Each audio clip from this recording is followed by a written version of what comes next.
யாத்திராகமம் 32 அதிகாரம். மோசே மலையிலிருந்து இறங்கி வர தாமதிக்கிறதை ஜனங்கள் கண்டபோது அவர்கள் ஆரோனிடத்தில் கூட்டங்கூடி அவனை நோக்கி, எகிப்து தேசத்திலிருந்து எங்களை அழைத்துக் கொண்டு வந்த அந்த மோசேக்கு என்ன சம்பவித்ததோ அறியோம். ஆதலால் நீர் எழுந்து எங்களுக்கு முன் செல்லும் தெய்வங்களை எங்களுக்காக உண்டு பண்ணும் என்றார்கள். அதற்கு ஆரோன், உங்கள் மனைவிகள், குமாரர், குமாரத்திகளுடைய காதுகளில் இருக்கிற பொன்னணிகளை கழற்றி என்னிடத்தில் கொண்டு வாருங்கள் என்றான். ஜனங்கள் எல்லாரும் தங்கள் காதுகளில் இருந்த பொன்னணிகளை கழற்றி ஆரோனிடத்தில் கொண்டு வந்தார்கள். அவர்கள் கையிலிருந்து அவன் அந்த பொன்னை வாங்கி சிற்பக் கருவியினால் கருபிடித்து ஒரு கன்றுக்குட்டியை வார்ப்பித்தான். அப்பொழுது அவர்கள், இஸ்ரவேலரே, உங்களை எகிப்து தேசத்திலிருந்து அழைத்துக் கொண்டு வந்த உங்கள் தெய்வங்கள் இவைகளே என்றார்கள். ஆரோன் அதை பார்த்து அதற்கு முன்பாக ஒரு பலிபீடத்தை கட்டி, நாளைக்கு கர்த்தருக்கு பண்டிகை என்று கூறினான். மறுநாள் அவர்கள் அதிகாலையில் எழுந்து சர்வாங்க தகன பலிகளை இட்டு சமாதான பலிகளை செலுத்தினார்கள். பின்பு ஜனங்கள் புசிக்கவும் குடிக்கவும் உட்கார்ந்து விளையாட எழுந்தார்கள். அப்பொழுது கர்த்தர் மோசேயை நோக்கி, நீ இறங்கிப்போ, எகிப்து தேசத்திலிருந்து நீ நடத்தி கொண்டு வந்த உன் ஜனங்கள் தங்களை கெடுத்துக் கொண்டார்கள். அவர்களுக்கு நான் விதித்த வழியை அவர்கள் சீக்கிரமாய் விட்டு விலகினார்கள். அவர்கள் தங்களுக்கு ஒரு கன்றுக்குட்டியை வார்ப்பித்து அதை பணிந்து கொண்டு அதற்கு பலியிட்டு, இஸ்ரவேலரே, உங்களை எகிப்து தேசத்திலிருந்து அழைத்துக் கொண்டு வந்த உங்கள் தெய்வங்கள் இவைகளே என்று சொன்னார்கள் என்றார். பின்னும் கர்த்தர் மோசேயை நோக்கி, இந்த ஜனங்களை பார்த்தேன், இவர்கள் வணங்கா கழுத்துள்ள ஜனங்கள். ஆகையால் என் கோபம் இவர்கள் மேல் மூளவும் நான் இவர்களை அழித்து போடவும் நீ என்னை விட்டுவிடு, உன்னை ஒரு பெரிய ஜாதியாக்குவேன் என்றார். மோசே தன் தேவனாகிய கர்த்தரை நோக்கி, கர்த்தாவே, தேவரீர் மகா பலத்தினாலும் வல்லமையுள்ள கையினாலும் எகிப்து தேசத்திலிருந்து புறப்பட பண்ணின உம்முடைய ஜனங்களுக்கு விரோதமாக உம்முடைய கோபம் பற்றி எறிவதென்ன? மலைகளில் அவர்களை கொன்று போடவும் பூமியின் மேல் இராதபடிக்கு அவர்களை நிர்மூலமாக்கவும் அவர்களுக்கு தீங்கு செய்யும் பொருட்டே அவர்களை புறப்பட பண்ணினார் என்று எகிப்தியர் சொல்லுவானேன்? உம்முடைய கோபத்தின் உக்கிரத்தை விட்டு திரும்பி உமது ஜனங்களுக்கு தீங்கு செய்யாதபடிக்கு அவர்கள் மேல் பரிதாபம் கொள்ளும். உமது தாசராகிய ஆபிரகாமையும் ஈசாக்கையும் இஸ்ரவேலையும் நினைத்தருளும். உங்கள் சந்ததியை வானத்து நட்சத்திரங்களைப் போல பெருகப் பண்ணி நான் சொன்ன இந்த தேசம் முழுவதையும் உங்கள் சந்ததியார் என்றைக்கும் சுதந்தரித்துக் கொள்ளும்படிக்கு அவர்களுக்கு கொடுப்பேன் என்று உம்மை கொண்டே அவர்களுக்கு ஆணையிட்டு சொன்னீரே என்று கெஞ்சி பிரார்த்தித்தான். அப்பொழுது கர்த்தர் தமது ஜனங்களுக்கு செய்ய நினைத்த தீங்கை செய்யாதபடிக்கு பரிதாபம் கொண்டார். பின்பு மோசே மலையிலிருந்து இறங்கினான். சாட்சி பலகைகள் 2 அவன் கையில் இருந்தது. அந்த பலகைகள் இருபுறமும் எழுதப்பட்டிருந்தது. அவைகள் இந்த பக்கத்திலும் அந்த பக்கத்திலும் எழுதப்பட்டிருந்தது. அந்த பலகைகள் தேவனால் செய்யப்பட்டதாயும் அவைகளிலே பதிந்த எழுத்து தேவனால் எழுதப்பட்ட எழுத்துமாயிருந்தது. ஜனங்கள் ஆரவாரம் பண்ணுகிறதை யோசுவா கேட்டு மோசேயை நோக்கி, பாளையத்தில் யுத்தத்தின் இரைச்சல் உண்டாயிருக்கிறது என்றான். அதற்கு மோசே, அது ஜெயதுனியாகிய சத்தமும் அல்ல, அபஜெயதுனியாகிய சத்தமும் அல்ல, பாடலின் சத்தம் எனக்கு கேட்கிறது என்றான். அவன் பாளையத்துக்கு சமீபித்து அந்த கன்றுக்குட்டியையும் நடனத்தையும் கண்டபோது மோசே கோபம் மூண்டவனாகி தன் கையிலே இருந்த பலகைகளை மலையின் அடியிலே எரிந்து உடைத்து போட்டு அவர்கள் உண்டு பண்ணின கன்றுக்குட்டியை எடுத்து அக்கினியில் சுட்டெரித்து அதை பொடியாக அரைத்து தண்ணீரின் மேல் தூவி அதை இஸ்ரவேல் புத்திரர் குடிக்கும்படி செய்தான். பின்பு மோசே ஆரோனை நோக்கி, நீ இந்த ஜனங்கள் மேல் இந்த பெரும் பாதகத்தை சுமத்துகிறதற்கு இவர்கள் உனக்கு என்ன செய்தார்கள் என்றான்.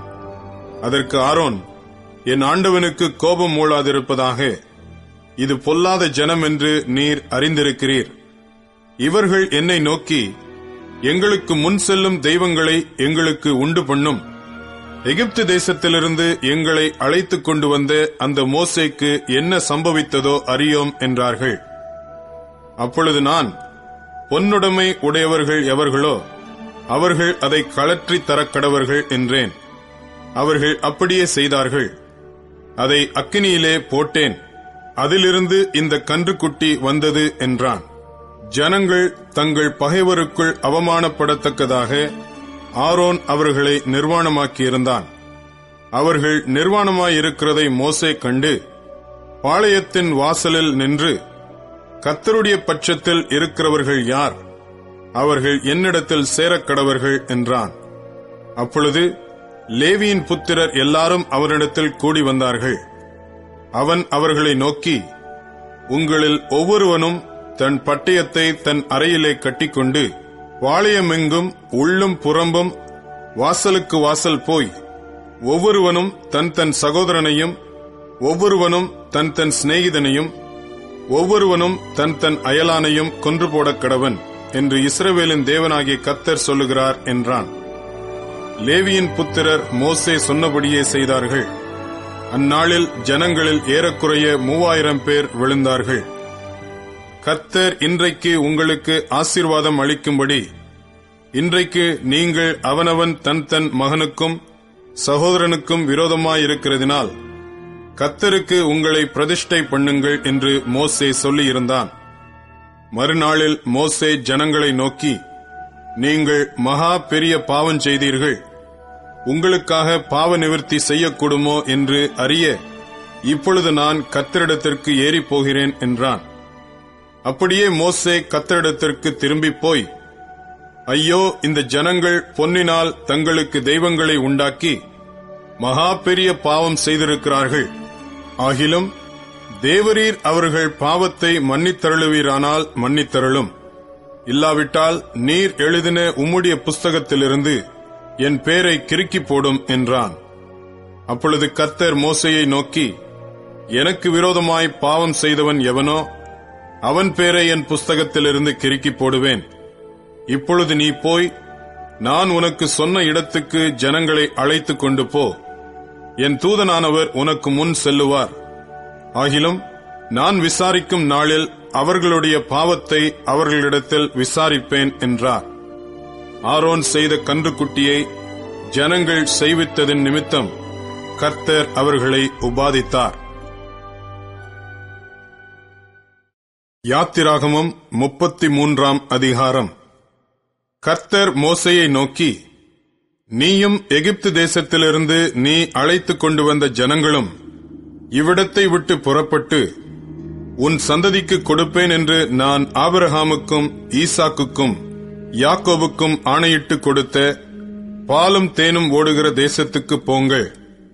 நான் ஒரு தூதனை உங்களுக்கு முன்பாக அனுப்பி கானானியனையும் எமோரியனையும் ஏத்தியனையும் பெரிசியனையும் ஏவியனையும் எபூசியனையும் துரத்தி விடுவேன்.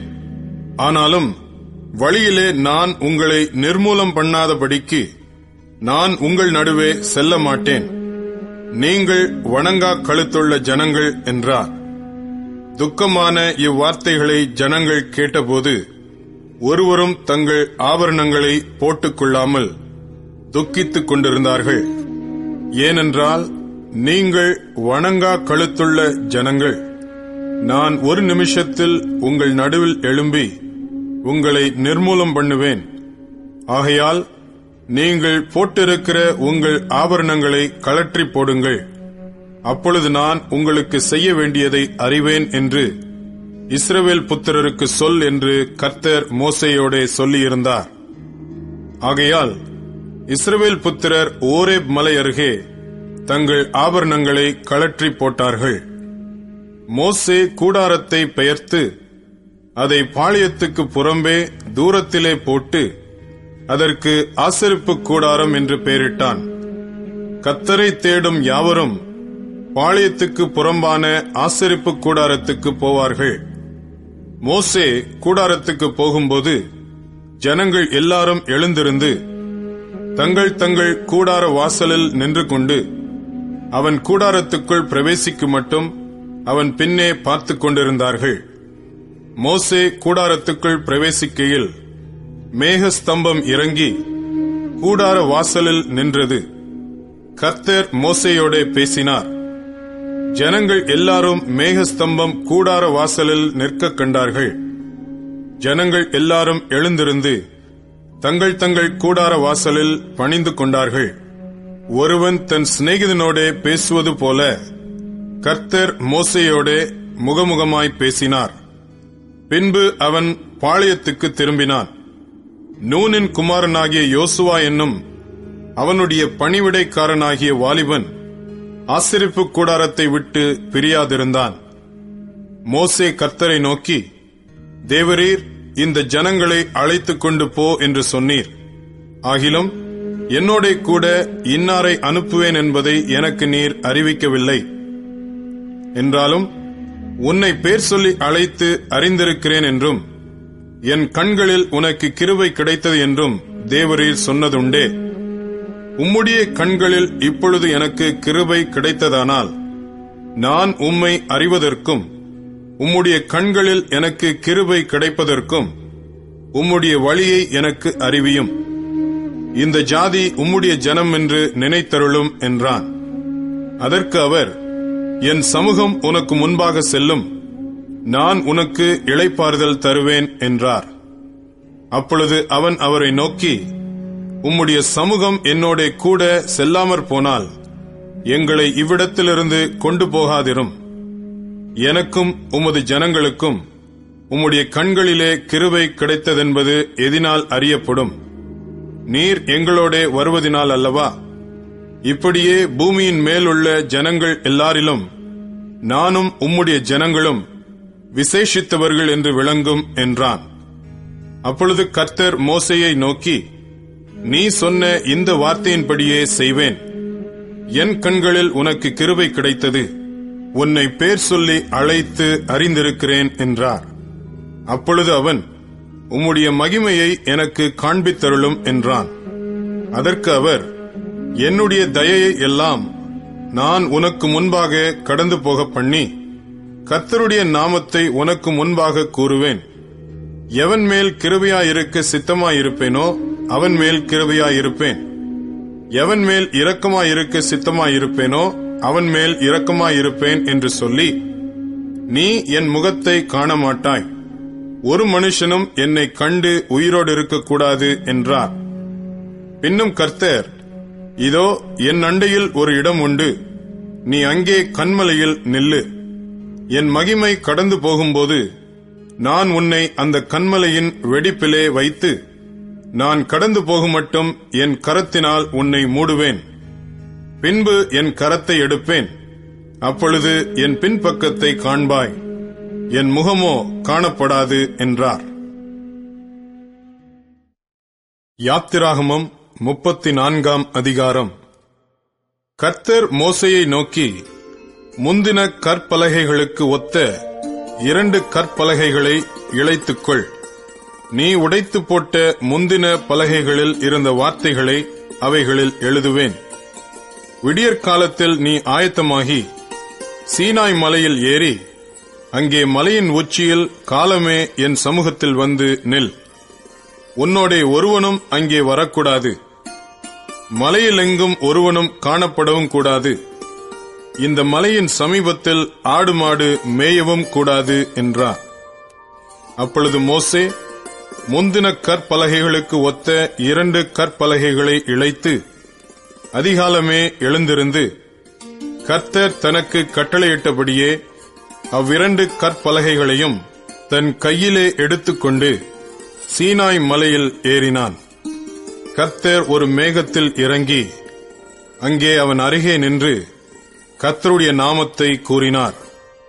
கர்த்தர் அவனுக்கு முன்பாக கடந்து போகிறபோது அவர், கர்த்தர், கர்த்தர், இரக்கமும் கிருபையும் நீடிய சாந்தமும் மகா தயையும் சத்தியமும் உள்ள தேவன், 1000 தலைமுறைகளுக்கு இரக்கத்தை காக்கிறவர், அக்கிரமத்தையும் மீறுதலையும் பாவத்தையும் மன்னிக்கிறவர், குற்றவாளியை குற்றமற்றவனாக விடாமல் பிதாக்கள் செய்த அக்கிரமத்தை பிள்ளைகளிடத்திலும் பிள்ளைகளுடைய பிள்ளைகளிடத்திலும் 3ஆம் 4ஆம் தலைமுறை மட்டும் விசாரிக்கிறவர் என்று கூறினார். மோசே தீவிரமாக தரைமட்டும் குனிந்து பணிந்து கொண்டு, ஆண்டவரே, உம்முடைய கண்களில் எனக்கு கிருபை கிடைத்ததானால் எங்கள் நடுவில் ஆண்டவர் எழுந்தருள வேண்டும்.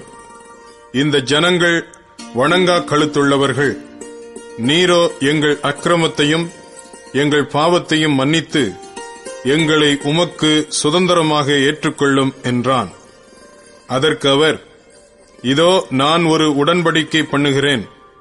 பூமி எங்கும் எந்த ஜாதிகளிடத்திலும் செய்யப்படாத அதிசயங்களை உன் ஜனங்கள் எல்லாருக்கும் முன்பாகவும் செய்வேன். உன்னோடே கூட இருக்கிற ஜனங்கள் எல்லாரும் கர்த்தருடைய செய்கையை காண்பார்கள். உன்னோடே கூட இருந்து நான் செய்யும் காரியம் பயங்கரமாயிருக்கும். இன்று நான் உனக்கு கட்டளையிடுகிறதை கைக்கொள். எமோரியனையும் கானானியனையும் ஏத்தியனையும் பெரிசியனையும் ஏவியனையும் எபூசியனையும் உனக்கு முன்பாக துரத்தி விடுகிறேன். நீ போய் சேருகிற தேசத்தின் குடிகளோடு உடன்படிக்கை பண்ணாதபடிக்கு எச்சரிக்கையாயிரு. பண்ணினால் அது உன் நடுவில் கண்ணியாயிருக்கும். அவர்களுடைய பலிபீடங்களை இடித்து அவர்கள் சிலைகளை தகர்த்து அவர்கள் தோப்புகளை வெட்டி போடுங்கள். கர்த்தருடைய நாமம் எரிச்சல் உள்ளவர் என்பது. அவர் எரிச்சலுள்ள தேவனே. ஆகையால் அந்நிய தேவனை நீ பணிந்து கொள்ள வேண்டாம். அந்த தேசத்தின் குடிகளோடே உடன்படிக்கை பண்ணுவாயானால் அவர்கள் தங்கள் தேவர்களை சோரமார்க்கமாய் பின்பற்றி தங்களுடைய தேவர்களுக்கு பலியிடுவார்கள். ஒருவன் உன்னை அழைக்கையில் நீ போய் அவன் பலியிட்டதிலே புசிப்பாய். அவர்கள் குமாரத்திகளில் உன் குமாரருக்கு பெண்களை கொள்ளுவாய். அவர்கள் குமாரத்திகள் தங்கள் தேவர்களை சோரமார்க்கமாய் பின்பற்றுவதும் அல்லாமல் உன் குமாரரையும் தங்கள் தேவர்களை சோரமார்க்கமாய் பின்பற்றும்படி செய்வார்கள். வார்ப்பிக்கப்பட்ட தெய்வங்களை உங்களுக்கு உண்டாக்க வேண்டாம். புளிப்பில்லா அப்ப பண்டிகையை நீங்கள் கைக்கொண்டு நான் உங்களுக்கு கட்டளையிட்டபடியே ஆபீப் மாதத்தில் குறித்த காலத்திலே 7 நாள் புளிப்பில்லா அப்பம் புசிக்க கடவீர்கள். ஆபீப் மாதத்திலே எகிப்திலிருந்து புறப்பட்டாயே. கற்பந்திறந்து பிறக்கிற யாவும் உன் ஆடு மாடுகளின் தலையீற்றான ஆண்கள் யாவும் என்னுடையவைகள். கழுதையின் தலையீற்றை ஒரு ஆட்டுக்குட்டியால் மீட்டுக் கொள்வாயாக. அதை மீட்டுக் கொள்ளாதிருந்தால் அதன் கழுத்தை முறித்து போடு. உன் பிள்ளைகளில் முதற்பேரானவைகளை எல்லாம் மீட்டுக் கொள்ள வேண்டும். வெறுங்கையோடே என் சந்நிதியில் ஒருவனும் வரக்கூடாது. 6 நாள் வேலை செய்து 7ஆம் நாளிலே ஓய்ந்திருப்பாயாக. விதைப்பு காலத்திலும் அறுப்பு காலத்திலும் ஓய்ந்திருப்பாயாக. கோதுமை அறுப்பின் முதற் பலனை செலுத்தும் 7 வாரங்களின் பண்டிகையையும் வருஷ முடிவிலே சேர்ப்பு கால பண்டிகையையும் ஆசரிப்பாயாக. வருஷத்தில் 3 தரம் உங்கள் ஆண்மக்கள் எல்லாரும் இஸ்ரவேலின் தேவனாயிருக்கிற கர்த்தராகிய ஆண்டவரின் சந்நிதியில் வரக்கடவர்கள். நான் புறஜாதிகளை உங்கள் முன்னின்று துரத்திவிட்டு உங்கள் எல்லைகளை விஸ்தாரமாக்குவேன். வருஷத்தில் 3 தரம் உங்கள் தேவனாகிய கர்த்தருடைய சந்நிதிக்கு முன்பாக காணப்பட போயிருக்கும்போது ஒருவரும் உங்கள் தேசத்தை இச்சிப்பதில்லை. எனக்கு இடும் பலியின் இரத்தத்தை புளித்த மாவுடன் செலுத்த வேண்டாம். பஸ்கா பண்டிகையின் பலியை விடியற்காலம் வரைக்கும் வைக்கவும் வேண்டாம். உங்கள் நிலத்தில் முதல் விளைந்த முதற் பலத்தை உங்கள் தேவனாகிய கர்த்தரின் ஆலயத்துக்கு கொண்டு வாருங்கள். வெள்ளாட்டுக்குட்டியை அதன் தாயின் பாலிலே சமைக்க வேண்டாம் என்றார். பின்னும் கர்த்தர் மோசேயை நோக்கி, இந்த வார்த்தைகளை நீ எழுது. இந்த வார்த்தைகளின்படியே உன்னோடும் இஸ்ரவேலோடும் உடன்படிக்கை பண்ணினேன் என்றார். அங்கே அவன் அப்பம் புசியாமலும் தண்ணீர் குடியாமலும் இரவும் பகலும் 40 நாள் கர்த்தரோடே இருந்தான். அவன் 10 கற்பனைகளாகிய உடன்படிக்கையின் வார்த்தைகளை பலகைகளில் எழுதினான். மோசே சாட்சி பலகைகள் இரண்டையும் தன் கையில் எடுத்துக்கொண்டு சீனாய் மலையிலிருந்து இறங்குகிற போது தன்னோடே அவர் பேசினதினாலே தன் முகம் பிரகாசித்திருப்பதை அவன் அறியாதிருந்தான். ஆரோனும் இஸ்ரவேல் புத்திரர் எல்லாரும் மோசேயை பார்க்கும்போது அவன் முகம் பிரகாசித்திருப்பதைக் கண்டு அவன் சமீபத்தில் சேர பயந்தார்கள். மோசே அவர்களை அழைத்தான். அப்பொழுது ஆரோனும் சபையில் உள்ள பிரபுக்கள் யாவரும் அவனிடத்திற்கு திரும்பி வந்தார்கள். மோசே அவர்களோட பேசினான். பின்பு இஸ்ரவேல் புத்திரர் எல்லாரும் அவனிடத்தில் சேர்ந்தார்கள். அப்பொழுது அவன் சீனாய் மலையில் கர்த்தர் தன்னோட பேசினவைகளை எல்லாம் அவர்களுக்கு கற்பித்தான். மோசே அவர்களோட பேசி முடியும் அளவும் தன் முகத்தின் மேல் முக்காடு போட்டிருந்தான். மோசே கர்த்தருடைய சந்நிதியில் அவரோட பேசும்படிக்கு உட்பிரவேசித்தது முதல் வெளியே புறப்படும் மட்டும் முக்காடு போடாதிருந்தான். அவன் வெளியே வந்து தனக்கு கற்பிக்கப்பட்டதை இஸ்ரவேல் புத்திரரோட சொல்லும்போது இஸ்ரவேல் புத்திரர் அவன் முகம் பிரகாசித்திருப்பதைக் கண்டார்கள். மோசே அவரோட பேசும்படிக்கு உள்ளே பிரவேசிக்கும் வரைக்கும் முக்காட்டை திரும்ப தன் முகத்தின் மேல் போட்டுக் கொள்ளுவான்.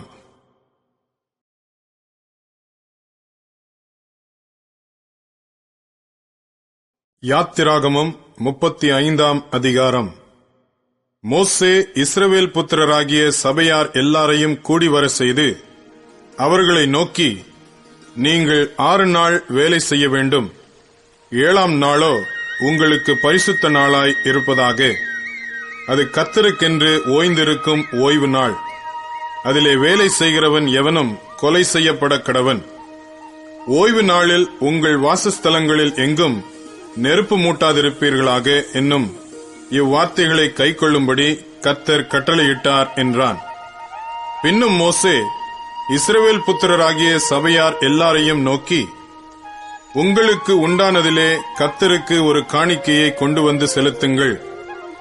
மனமுள்ளவன் எவனோ அவன் அதை கொண்டு வரட்டும். கர்த்தருக்கு செலுத்தும் காணிக்கை என்னவென்றால், பொன்னும் வெள்ளியும் வெண்கலமும் இளநீல நூலும் இரத்தாம்பர நூலும் சிவப்பு நூலும் மெல்லிய பஞ்சு நூலும் வெள்ளாட்டு மயிரும் சிவப்பு தீர்ந்த ஆட்டுக்கடா தோலும் தகசு தோலும் சீத்தீம் மரமும் விளக்குக்கு எண்ணெயும் அபிஷேக தைலத்துக்கு பரிமள வர்க்கங்களும் தூபத்துக்கு சுகந்த வர்க்கங்களும் ஆசாரியருடைய ஏபோத்திலும் மார்பதக்கத்திலும் பதிக்கத்தக்க கோமேதகம் முதலிய ரத்தினங்களுமே. உங்களில் ஞான இருதயமுள்ள அனைவரும் வந்து கர்த்தர் கட்டளையிட்டவைகளையெல்லாம் செய்வார்களாக.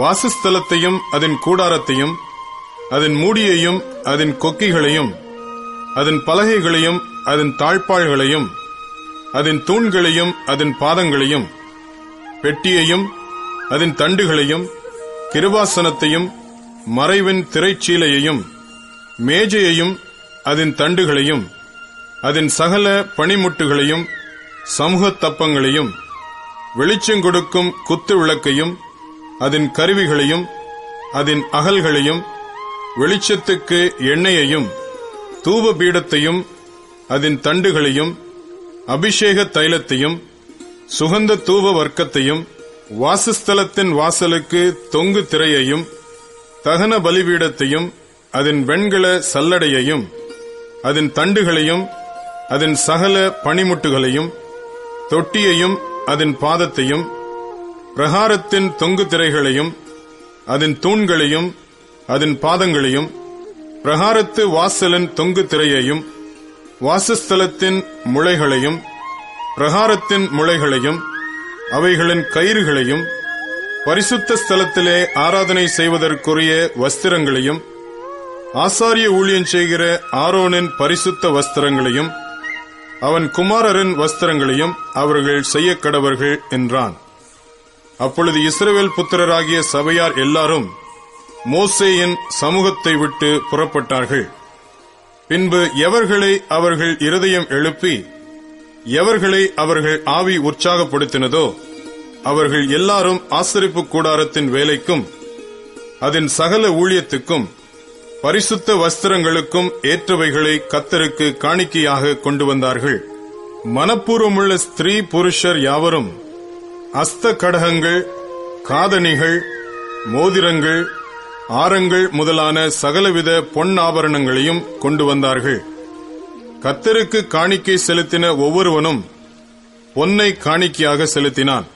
இளநீல நூலையும் இரத்தாம்பர நூலையும் சிவப்பு நூலையும் மெல்லிய பஞ்சு நூலையும் வெள்ளாட்டு மயிரையும் சிவப்பு தீர்ந்த ஆட்டுக்கடா தோலையும் தகசு தோலையும் தங்களிடத்தில் வைத்திருந்த யாவரும் அவைகளை கொண்டு வந்தார்கள்.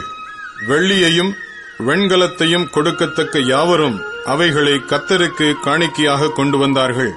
பற்பல வேலைகளுக்கு உதவும் சீத்தி மரத்தை தங்களிடத்தில் வைத்திருந்த யாவரும் அவைகளை கொண்டு வந்தார்கள். ஞான இருதயமுள்ள ஸ்திரீகள் எல்லாரும் தங்கள் கைகளினால் தாங்கள் நூற்ற இளநீல நூலையும் இரத்தாம்பர நூலையும் சிவப்பு நூலையும் மெல்லிய பஞ்சு நூலையும் கொண்டு வந்தார்கள். எந்த ஸ்திரீகளுடைய இருதயம் ஞான எழுப்புதல் அடைந்ததோ அவர்கள் எல்லாரும் வெள்ளாட்டு மயிரை திரித்தார்கள். பிரபுக்கள் ஏபோத்திலும் மார்பதக்கத்திலும் பதிக்கும் கோமேதகம் முதலிய ரத்தினங்களையும் பரிமள வர்க்கங்களையும் விளக்கெண்ணையையும் அபிஷேக தைலத்துக்கும் சுகந்த வர்க்க தூபத்துக்கும் வேண்டியவைகளையும் கொண்டு வந்தார்கள். செய்யப்படும்படி கர்த்தர் மோசேயை கொண்டு கற்பித்த வேலைக்குரிய யாவையும் கொண்டுவர இஸ்ரவேல் புத்திரருக்குள் தங்கள் இருதயத்தில் உற்சாகமடைந்த ஸ்திரீ புருஷர் யாவரும் கர்த்தருக்கு காணிக்கையை மனப்பூர்வமாய் கொண்டு வந்தார்கள். பின்பு மோசே இஸ்ரவேல் புத்திரரை நோக்கி, பாருங்கள், கர்த்தர் யூதாவின் கோத்திரத்தில் ஊரின் மகனான ஊரியின் குமாரன் பெசலெயேலை பேர் சொல்லி அழைத்து அவன் விசித்திரமான வேலைகளை யோசித்து செய்யவும் பொன்னிலும் வெள்ளியிலும் வெண்கலத்திலும் வேலை செய்யவும் ரத்தினங்களை முத்திரை வெட்டாக வெட்டி பதிக்கவும் மரத்தில் சித்திர வேலை செய்து சகல வினோதமான வேலைகளை செய்யவும் அவனுக்கு ஞானத்தையும் புத்தியையும் அறிவையும் அருளி அவன் சகலவித வேலைகளையும் செய்யும்படி தேவ ஆவியினாலே அவனை நிரப்பினார். அவன் இருதயத்திலும் தான் கோத்திரத்து அகிசாமாகின் குமாரனாகிய அகோலியாபின் இருதயத்திலும் போதிக்கும் வரத்தையும் அருளினார். சித்திர வேலையையும் சிற்ப வேலையையும் இளநீல நூலாலும் இரத்தாம்பர நூலாலும் சிவப்பு நூலாலும் மெல்லிய பஞ்சு நூலாலும் செய்யப்படும் விசித்திர தையல் வேலையையும் சகல விசித்திர நெசவு வேலைகளையும் வினோதமான வேலைகளை யூகிக்கிறவர்களும் செய்கிறவர்களும் நிறைவேற்றும் சகலவித வேலைகளையும் செய்யும்படிக்கு அவர்களுடைய இருதயத்தை ஞானத்தினால் நிரப்பினார் என்றான். யாத்ராகமம் 36ஆம் அதிகாரம். அப்பொழுது பரிசுத்த ஸ்தலத்து திருப்பணிகளுக்கடுத்த சகல வேலைகளையும் கர்த்தர் கற்பித்தபடியெல்லாம் பெசலெயேலும் அகோலியாவும் செய்ய அறியும்படிக்கு கர்த்தரால் ஞானமும் புத்தியும் பெற்ற விவேக இருதயமுள்ள மற்ற அனைவரும் செய்யத் தொடங்கினார்கள். பெசலெயேலையும் அகோலியாவையும் கர்த்தரால் ஞானம் அடைந்து அந்த வேலைகளை செய்ய வரும்படி தங்கள் இருதயத்தில் எழுப்புதல் அடைந்த ஞான இருதயத்தாராகிய எல்லாரையும் மோசே வரவழைத்தான். அவர்கள் இஸ்ரவேல் புத்திரர் திருப்பணிக்கடுத்த சகல வேலைகளுக்காகவும் கொண்டு வந்த காணிக்கை பொருள்களை எல்லாம் மோசேயினிடத்தில் வாங்கிக் கொண்டார்கள். பின்னும் ஜனங்கள் காலைதோறும் தங்களுக்கு இஷ்டமான காணிக்கைகளை அவனிடத்தில் கொண்டு வந்தார்கள். அப்பொழுது பரிசுத்த ஸ்தலத்து வேலைகளை செய்கிற விவேகிகள் யாவரும் அவரவர் செய்கிற வேலையின் காரியமாய் வந்து மோசேயை நோக்கி, கர்த்தர் செய்யும்படி கற்பித்த வேலைக்கு வேண்டியதற்கு அதிகமான பொருள்களை ஜனங்கள் கொண்டு வருகிறார்கள் என்றார்கள். அப்பொழுது மோசே, இனி புருஷர்களாவது ஸ்திரீகளாவது பரிசுத்த ஸ்தலத்துக்கென்று காணிக்கையாக ஒரு வேலையும் செய்ய வேண்டாம் என்று பாளையமெங்கும் கூறும்படி கட்டளையிட்டான். இவ்விதமாய் ஜனங்கள் கொண்டு வருகிறது நிறுத்தப்பட்டது. செய்ய வேண்டிய எல்லா வேலைகளுக்கும் போதுமான பொருள்கள் இருந்ததும் அல்லாமல் அதிகமாயும் இருந்தது. வேலை செய்கிறவர்களாகிய ஞான இருதயமுள்ள யாவரும் வாசஸ்தலத்தை உண்டாக்கினார்கள். அதற்கு திரித்த மெல்லிய பஞ்சு நூலாலும் இளநீல நூலாலும் இரத்தாம்பர நூலாலும் சிவப்பு நூலாலும் வினோத நெசவு வேலையாகிய கேருபீன்களுள்ள 10 மூடு திரைகளை பண்ணினான். ஒவ்வொரு மூடு திரை 28 முழ நீளமும் 4 முழ அகலமுமாயிருந்தது. மூடு திரைகள் எல்லாம் ஒரே அளவாயிருந்தது. 5 மூடு திரைகளை ஒன்றோடொன்று இணைத்து மற்ற 5 மூடு திரைகளையும் ஒன்றோடொன்று இணைத்தான். இணைக்கப்பட்ட ஒரு மூடு திரையின் ஓரத்தில் இளநீல நூலால் 50 காதுகளை உண்டு பண்ணி, அப்படியே இணைக்கப்பட்ட மற்ற மூடு திரையின் ஓரத்திலும் உண்டு பண்ணினான்.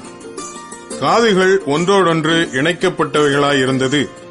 50 பொன் கொக்கிகளையும் பண்ணி, அந்த கொக்கிகளால் மூடு திரைகளை ஒன்றோடொன்று இணைத்து விட்டான். இவ்விதமாக ஒரே வாசஸ்தலமாயிற்று. வாசஸ்தலத்தின் மேல் கூடாரமாக போடும்படி ஆட்டு மயிரினால் நெய்த 11 மூடு திரைகளையும் பண்ணினான். ஒவ்வொரு மூடு திரை 30 முழ நீளமும் 4 முழ அகலமுமாயிருந்தது. 11 மூடு திரைகளும் ஒரே அளவாயிருந்தது. 5 மூடு திரைகளை ஒன்றாகவும் மற்ற 6 மூடு திரைகளை ஒன்றாகவும் இணைத்து, இணைக்கப்பட்ட ஒரு மூடு திரையின் ஓரத்தில் 50 காதுகளையும் இணைக்கப்பட்ட மற்ற மூடு திரையின் ஓரத்தில் 50 காதுகளையும் உண்டாக்கி, கூடாரத்தை ஒன்றாய் இணைத்துவிட 50 வெண்கல கொக்கிகளையும் உண்டாக்கினான்.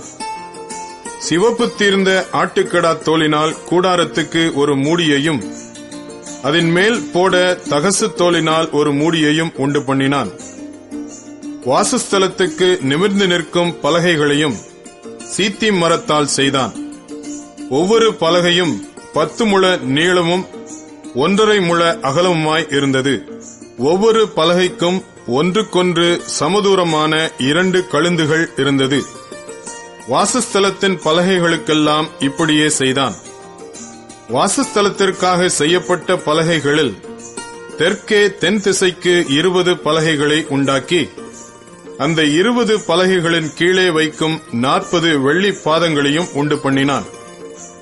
ஒரு பலகையின் கீழ் அதன் 2 கழுந்துகளுக்கும் 2 பாதங்களையும், மற்ற பலகையின் கீழ் அதன் 2 கழுந்துகளுக்கும் 2 பாதங்களையும் பண்ணி வைத்து, வாசஸ்தலத்தின் மறுபக்கமாகிய வடபுறத்தில் 20 பலகைகளையும் அவைகளுக்கு 40 வெள்ளி பாதங்களையும் செய்தான். ஒரு பலகையின் கீழ் 2 பாதங்களும் மற்ற பலகையின் கீழ் 2 பாதங்களும் செய்தான். வாசஸ்தலத்தின் மேல்புறத்திற்கு 6 பலகைகளையும், வாசஸ்தலத்தின் இரு பக்கங்களில் உள்ள மூலைகளுக்கு 2 பலகைகளையும் செய்தான். அவைகள் கீழே இசைக்கப்பட்டிருந்தது. மேலேயும் ஒரு வளையத்தினால் இசைக்கப்பட்டிருந்தது. 2 மூலைகளிலும் உள்ள அவ்விரண்டிற்கும் அப்படியே செய்தான். அப்படியே 8 பலகைகளும் அவைகளுடைய ஒவ்வொரு பலகையின் கீழ் 2 பாதங்களாக 16 வெள்ளி பாதங்களும் இருந்தது. சீத்திம் மரத்தால் வாசஸ்தலத்தின் ஒரு பக்கத்து பலகைகளுக்கு 5 தாழ்பாள்களையும், வாசஸ்தலத்தின் மறுபக்கத்து பலகைகளுக்கு 5 தாழ்பாள்களையும், வாசஸ்தலத்தின் மேல்புறமான பின்பக்கத்து பலகைகளுக்கு 5 தாழ்பாள்களையும் பண்ணினான். நடுத்தாழ்பால் ஒரு முனை தொடங்கி மறுமுனை மட்டும் பலகைகளின் மையத்தில் உருவ பாயும்படி செய்தான். பலகைகளை பொன் தகட்டால் மூடி, தாழ்பாள்களின் இடங்களாகிய அவைகளின் வளையங்களை பொன்னினால் பண்ணி, தாழ்பாள்களை பொன் தகட்டால் மூடினான். இளநீல நூலாலும் இரத்தாம்பர நூலாலும் சிவப்பு நூலாலும் திரித்த மெல்லிய பஞ்சு நூலாலும் செய்யப்பட்டதும் விசித்திர வேலையாகிய கேருபீன்களுள்ளதுமான ஒரு திரைச்சீலையை உண்டு பண்ணி, அதற்கு சீத்திம் மரத்தினால் 4 தூண்களை செய்து, அவைகளை பொன் தகட்டால் மூடி, அவைகளின் கொக்கிகளை பொன்னினால் பண்ணி, அவைகளுக்கு 4 வெள்ளி பாதங்களை வார்ப்பித்தான். கூடார வாசலுக்கு இளநீல நூலாலும் இரத்தாம்பர நூலாலும் சிவப்பு நூலாலும் திரித்த மெல்லிய பஞ்சு நூலாலும் செய்த சித்திர தையல் வேலையான ஒரு தொங்கு திரையையும், அதன் 5 தூண்களையும் அவைகளின் வளைவாணிகளையும் உண்டாக்கி, அவைகளின் குமிழ்களையும் வளையங்களையும் பொன் தகட்டால் மூடினான். அவைகளின் 5 பாதங்களும் வெண்கலமாயிருந்தது. யாத்திராகமம் 37ஆம் அதிகாரம். பெசலெயேல் சீத்திம் மரத்தினால் பெட்டியை உண்டு பண்ணினான்.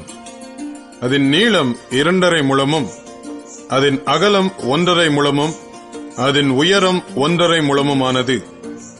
அதை உள்ளும் புறம்பும் பசும் பொன் தகட்டால் மூடி சுற்றிலும் அதற்கு பொன் திரணையை உண்டாக்கி அதற்கு 4 பொன் வளையங்களை வார்ப்பித்து அவைகளை அதன் 4 மூலைகளிலும் போட்டு ஒரு பக்கத்தில் 2 வளையங்களும் மறுபக்கத்தில் 2 வளையங்களும் இருக்கும்படி தைத்து சீத்திம் மரத்தினால் தண்டுகளை செய்து அவைகளை பொன் தகட்டால் மூடி அந்த தண்டுகளால் பெட்டியை சுமக்கும்படி அவைகளை பெட்டியின் பக்கங்களில் இருக்கும் வளையங்களிலே பாய்ச்சினான். கிருபாசனத்தையும் பசும் பொன்னினால் பண்ணினான். அது 2.5 முழ நீளமும் 1.5 முழ அகலமுமானது.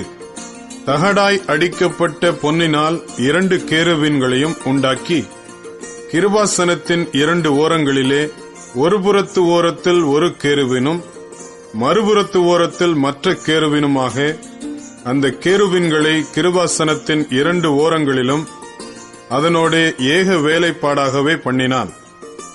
அந்த கேருபீன்கள் தங்கள் செட்டைகளை உயர விரித்து தங்கள் செட்டைகளால் கிருபாசனத்தை மூடுகிறவைகளும் ஒன்றுக்கொன்று எதிர்முகமுள்ளவைகளுமாயிருந்தது.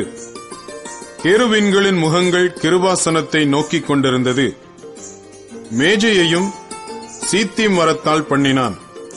அது 2 முழ நீளமும் 1 முழ அகலமும் 1.5 முழ உயரமுமானது. அதை பசும் பொன் தகட்டால் மூடி சுற்றிலும் அதற்கு பொன் திரணையை உண்டாக்கி சுற்றிலும் அதற்கு 4 விரற்கடையான சட்டத்தையும் அதன் சட்டத்திற்கு சுற்றிலும் பொன் திரணையையும் உண்டு பண்ணி அதற்கு 4 பொன் வளையங்களை வார்ப்பித்து அவைகளை அதன் 4 கால்களுக்கு இருக்கும் 4 மூலைகளிலும் தைத்தான்.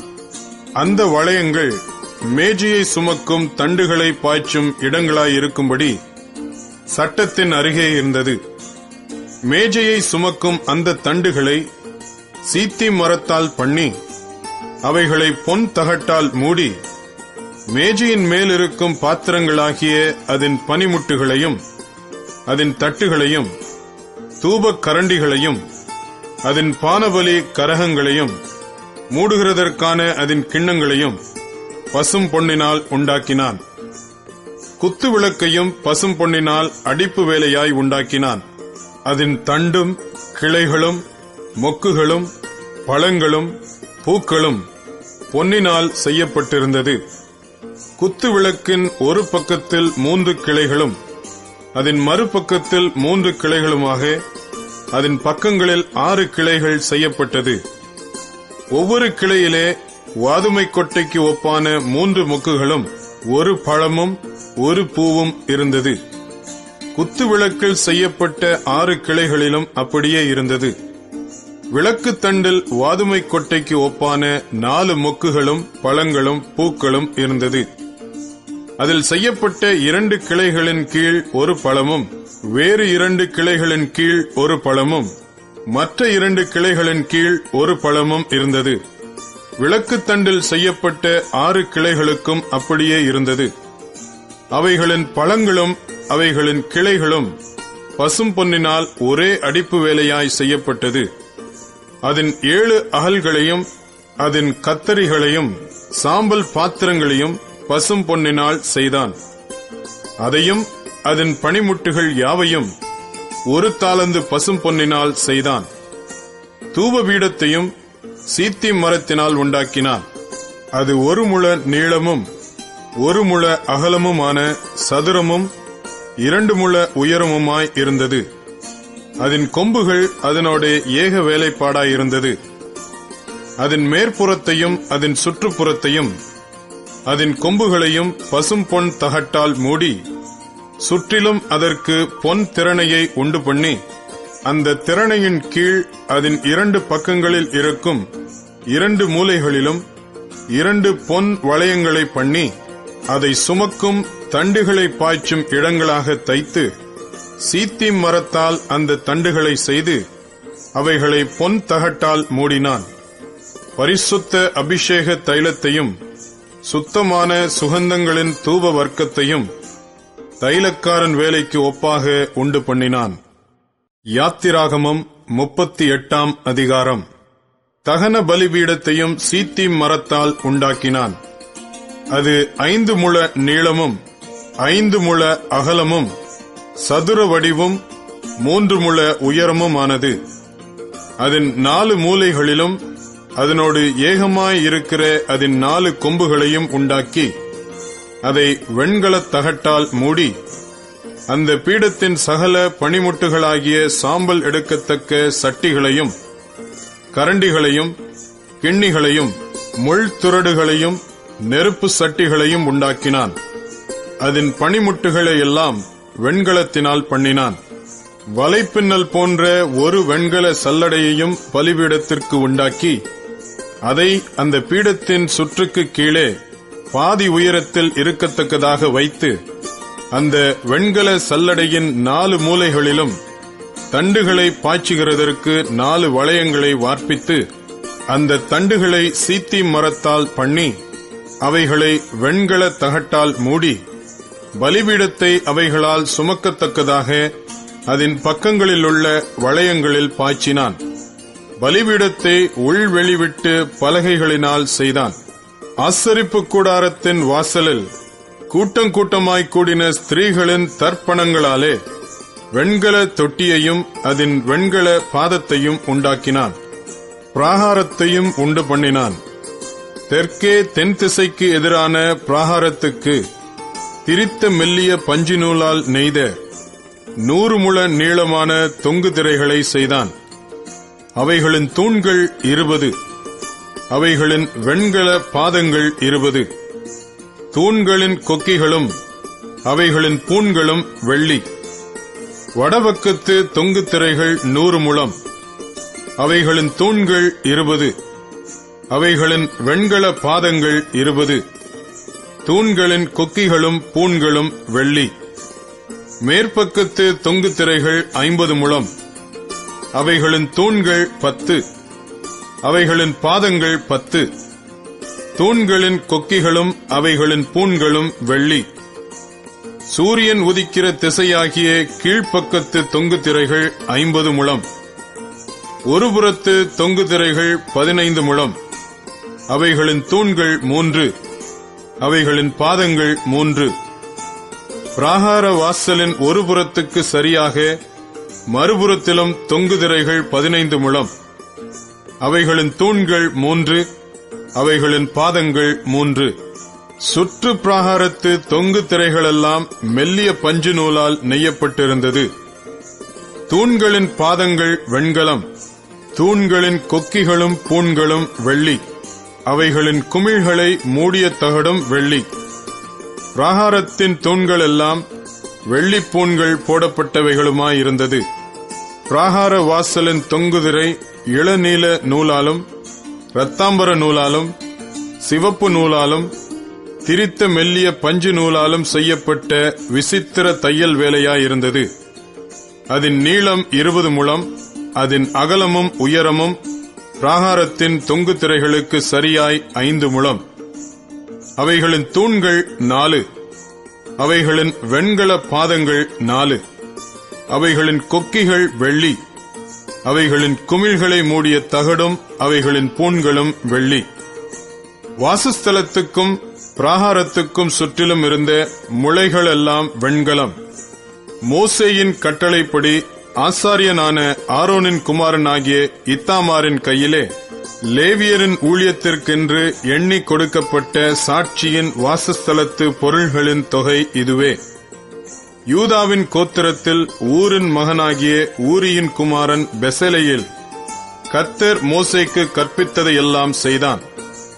அவனோடே கூட தான் கோத்திரத்து அகிசாமாகின் குமாரனாகிய அகோலியாப் சித்திர கொத்து வேலைக்காரனும் வினோத வேலைகளை செய்கிற தொழிலாளியும் இளநீல நூலாலும் இரத்தாம்பர நூலாலும் சிவப்பு நூலாலும் மெல்லிய பஞ்சு நூலாலும் சித்திர தையல் வேலை செய்கிறவனுமாயிருந்தான். பரிசுத்த ஸ்தலத்தின் வேலைகள் யாவற்றிற்கும் காணிக்கையாக கொடுக்கப்பட்ட செலவான பொன்னெல்லாம் பரிசுத்த ஸ்தலத்தின் சேக்கலின்படி 29 தாலந்தும் 730 சேக்கல் நிறையுமாய் இருந்தது. சபையில் எண்ணப்பட்டவர்கள் கொடுத்த வெள்ளி பரிசுத்த ஸ்தலத்தின் சேக்கலின்படி 100 தாலந்தும் 1775 சேக்கல் நிறையுமாய் இருந்தது. எண்ணப்பட்டவர்களின் தொகையில் சேர்ந்த 20 வயது முதற்கொண்டு அதற்கு மேற்பட்ட 6,3550 பேர்களில் ஒவ்வொரு தலைக்கு பரிசுத்த ஸ்தலத்தின் சேக்கலின்படி அரை சேக்கல் ஆகிய பெக்கா என்னும் விழுக்காடு சேர்ந்தது. அந்த வெள்ளியில் 100 தாலந்து வெள்ளியினால் பரிசுத்த ஸ்தலத்தின் பாதங்களும் திரையின் பாதங்களும் வார்ப்பிக்கப்பட்டது. பாதத்துக்கு 1 தாலந்து விழுக்காடு, 100 பாதங்களுக்கு 100 தாலந்து செலவாயிற்று. அந்த 1775 சேக்கலால் தூண்களுக்கு பூண்களை பண்ணி அவைகளின் குமிழ்களை தகடுகளால் மூடி அவைகளுக்கு பூண்களை உண்டாக்கினான். காணிக்கையாக செலுத்தப்பட்ட வெண்கலமானது 70 தாலந்தும் 2400 சேக்கல் நிறையுமாய் இருந்தது. அதனாலே ஆசரிப்பு கூடார வாசல் மறைவின் பாதங்களையும் வெண்கல பலிபீடத்தையும் அதன் வெண்கல சல்லடையையும் பலிபீடத்தின் சகல பணிமுட்டுகளையும் சுற்று பிராகாரத்தின் பாதங்களையும் பிராகார வாசல் மறைவின் பாதங்களையும் வாசஸ்தலத்தின் சகல முளைகளையும் சுற்று பிராகாரத்தின் சகல முளைகளையும் பண்ணினான். யாத்திராகமம் 39 அதிகாரம்.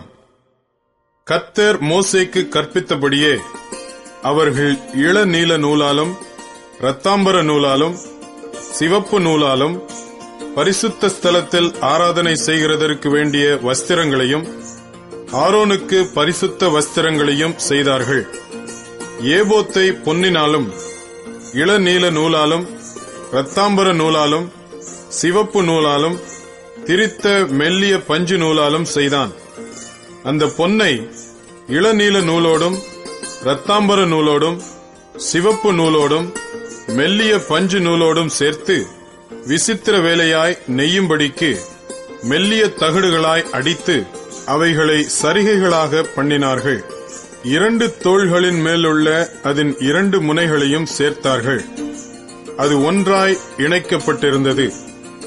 அந்த ஏபோத்தின் மேலிருக்கும் விசித்திரமான கச்சை அந்த வேலைக்கு ஒப்பாகவே பொன்னினாலும் இளநீல நூலாலும் இரத்தாம்பர நூலாலும் சிவப்பு நூலாலும் திரித்த மெல்லிய பஞ்சு நூலாலும் கர்த்தர் மோசேக்கு கற்பித்தபடியே செய்யப்பட்டது.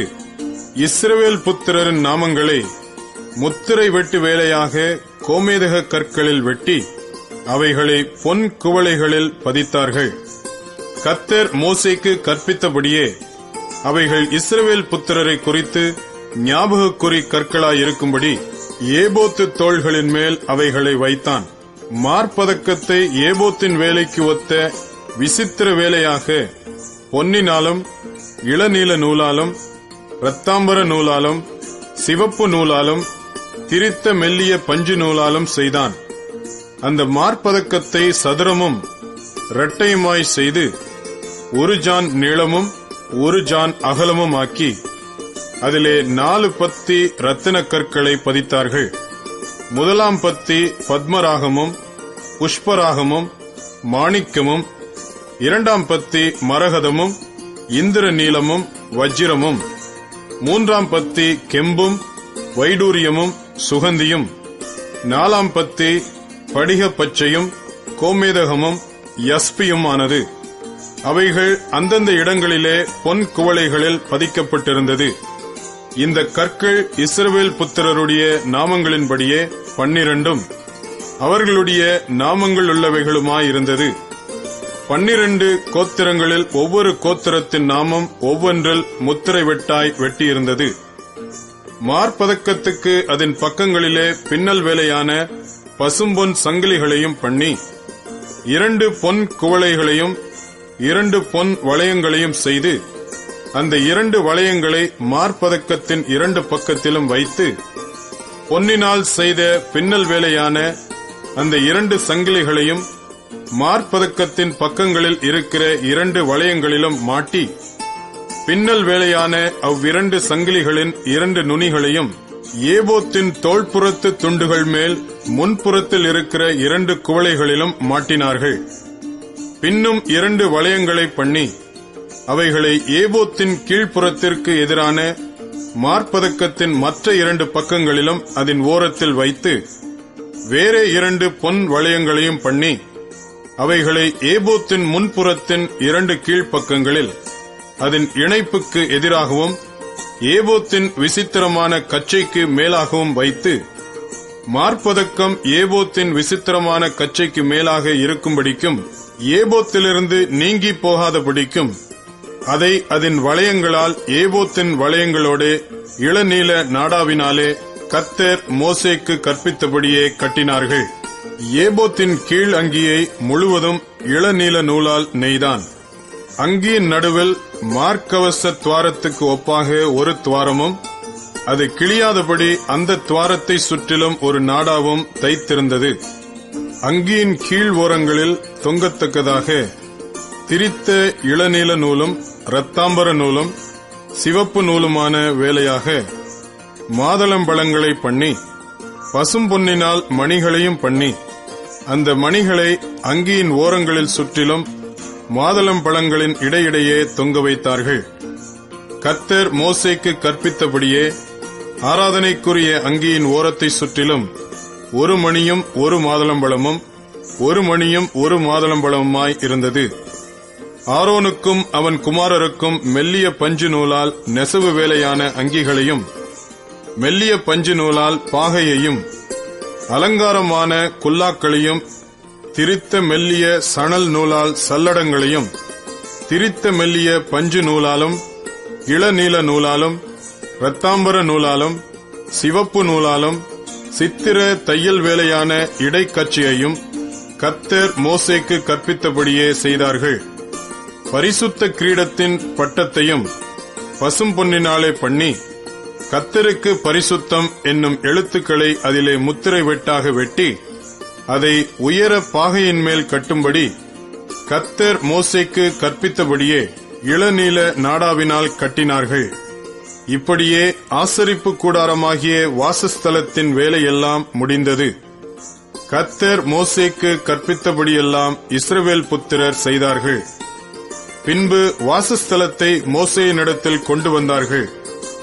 கூடாரத்தையும் அதற்குரிய எல்லா பணிமுட்டுகளையும் அதன் துறடுகளையும் அதன் பலகைகளையும் அதன் தாழ்பாள்களையும் அதன் தூண்களையும் அதன் பாதங்களையும் சிவப்பு தீர்ந்த ஆட்டுக்கடா தோல் மூடியையும் தகசு தோல் மூடியையும் மறைவின் திரைச்சீலையையும் சாட்சி பெட்டியையும் அதன் தண்டுகளையும் கிருபாசனத்தையும் மேஜையையும் அதன் எல்லா பணிமுட்டுகளையும் சமூக தப்பங்களையும் சுத்தமான குத்து விளக்கையும் வரிசையாய் ஒழுங்குபடுத்தப்பட்ட அதன் அகல்களையும் அதன் எல்லா பணிமுட்டுகளையும் வெளிச்சத்திற்கு எண்ணெயையும் பொற்பீடத்தையும் அபிஷேக தைலத்தையும் சுகந்த தூப வர்க்கத்தையும் வாசஸ்தலத்தின் வாசல் தொங்கு திரையையும் வெண்கல பலிபீடத்தையும் அதன் வெண்கல சல்லடையையும் அதன் தண்டுகளையும்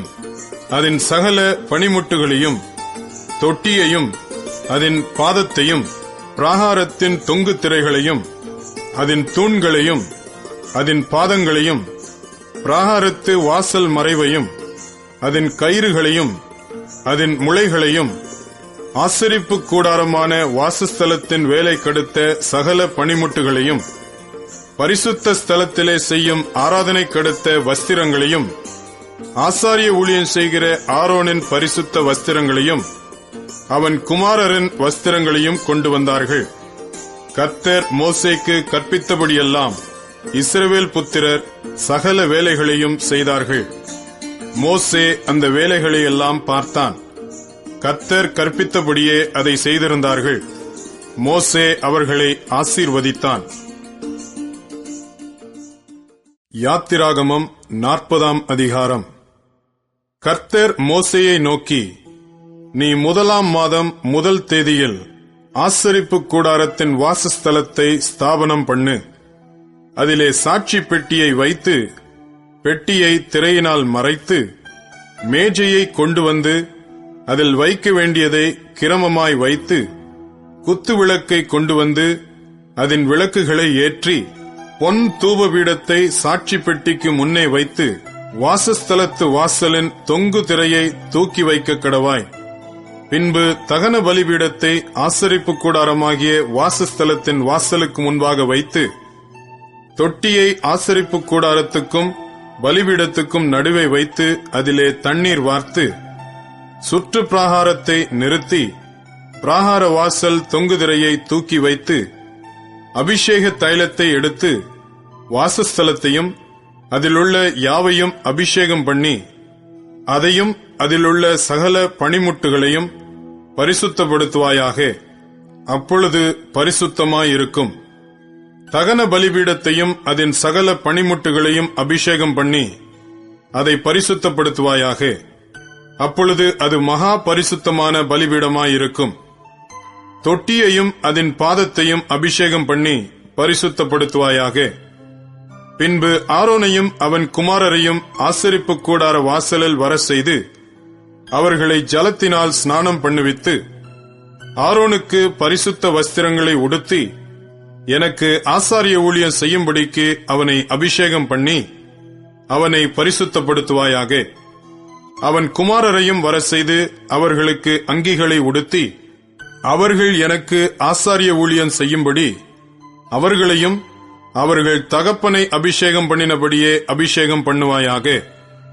அவர்கள் பெறும் அந்த அபிஷேகம் தலைமுறை தோறும் நித்திய ஆசாரியத்துவத்துக்கு ஏதுவாயிருக்கும் என்றார். கர்த்தர் தனக்கு கற்பித்தபடியெல்லாம் மோசே செய்தான். 2ஆம் வருஷம் 1ஆம் மாதம் 1 தேதியில் வாசஸ்தலம் ஸ்தாபனம் பண்ணப்பட்டது. மோசே கூடாரத்தை எடுப்பித்தான். அவன் அதன் பாதங்களை வைத்து அதன் பலகைகளை நிறுத்தி அதன் தாழ்பாள்களை பாய்ச்சி அதன் தூண்களை நாட்டி வாசஸ்தலத்தின் மேல் கூடாரத்தை விரித்து அதன் மேல் கூடாரத்தின் மூடியை கர்த்தர் தனக்கு கற்பித்தபடியே போட்டான். பின்பு கர்த்தர் மோசேக்கு கற்பித்தபடியே சாட்சி பிரமாணத்தை எடுத்து அதை பெட்டியிலே வைத்து பெட்டியில் தண்டுகளை பாய்ச்சி பெட்டியின் மேல் கிருபாசன மூடியை வைத்து பெட்டியை வாசஸ்தலத்துக்குள்ளே கொண்டு போய் மறைவின் திரைச்சீலையை தொங்க வைத்து சாட்சி பெட்டியை மறைத்து வைத்தான். பின்பு கர்த்தர் மோசேக்கு கற்பித்தபடியே மேஜையை ஆசரிப்பு கூடாரத்தில் வாசஸ்தலத்தின் வடபுறமாய் திரைக்கு புறம்பாக வைத்து அதன் மேல் கர்த்தருடைய சமூகத்தில் அப்பத்தை வரிசையாக அடுக்கி வைத்தான். பின்பு கர்த்தர் மோசேக்கு கற்பித்தபடியே குத்து விளக்கை ஆசரிப்பு கூடாரத்தில் மேஜைக்கு எதிராக வாசஸ்தலத்தின் தென்புறத்திலே வைத்து கர்த்தருடைய சந்நிதியில் விளக்குகளை ஏற்றினான். பின்பு கர்த்தர் மோசேக்கு கற்பித்தபடியே ஆசரிப்பு கூடாரத்தில் திரைக்கு முன்பாக பொற்பீடத்தை வைத்து அதன் மேல் சுகந்த வர்க்கத்தினால் தூபங்காட்டினான். பின்பு கர்த்தர் மோசேக்கு கற்பித்தபடியே வாசஸ்தலத்தின் தொங்கு திரையை தூக்கி வைத்து தகன பலிபீடத்தை ஆசரிப்பு கூடாரமான வாசஸ்தலத்தின் வாசலுக்கு முன்பாக வைத்து அதன் மேல் சர்வாங்க தகன பலியையும் போஜன பலியையும் செலுத்தினான். அவன் ஆசரிப்பு கூடாரத்துக்கும் பலிபீடத்துக்கும் நடுவே தொட்டியை வைத்து கழுவுகிறதற்கு அதிலே தண்ணீர் வார்த்தான். அவ்விடத்திலே மோசேயும் ஆரோனும் அவன் குமாரரும் தங்கள் கைகளையும் கால்களையும் கழுவினார்கள். கர்த்தர் மோசேக்கு கற்பித்தபடியே அவர்கள் ஆசரிப்பு கூடாரத்துக்குள்ளே பிரவேசிக்கிற போதும் பலிபீடத் தண்டையில் சேருகிற போதும் அவர்கள் கழுவிக்கொள்வார்கள். பின்பு அவன் வாசஸ்தலத்தையும் பலிபீடத்தையும் சுற்றி பிராகாரத்தை நிறுத்தி பிராகாரத்தின் தொங்கு திரையை தொங்க வைத்தான். இவ்விதமாய் மோசே வேலையை முடித்தான். அப்பொழுது ஒரு மேகம் ஆசரிப்பு கூடாரத்தை மூடினது. கர்த்தருடைய மகிமை வாசஸ்தலத்தை நிரப்பிற்று.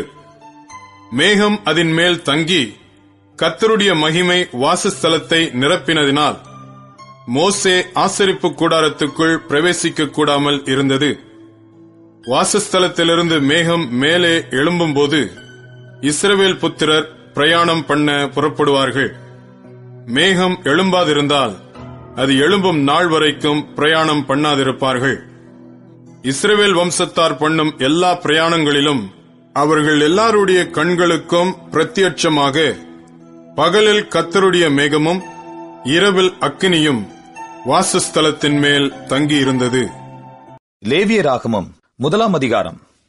கர்த்தர் ஆசரிப்பு கூடாரத்திலிருந்து மோசேயை கூப்பிட்டு அவனை நோக்கி, நீ இஸ்ரவேல் புத்திரரிடத்தில் சொல்ல வேண்டியது என்னவென்றால், உங்களில் ஒருவன் கர்த்தருக்கு பலி செலுத்த வந்தால், மாட்டு மந்தையிலாவது ஆட்டு மந்தையிலாவது ஒரு மிருகத்தை தெரிந்தெடுத்து பலி செலுத்த வேண்டும்.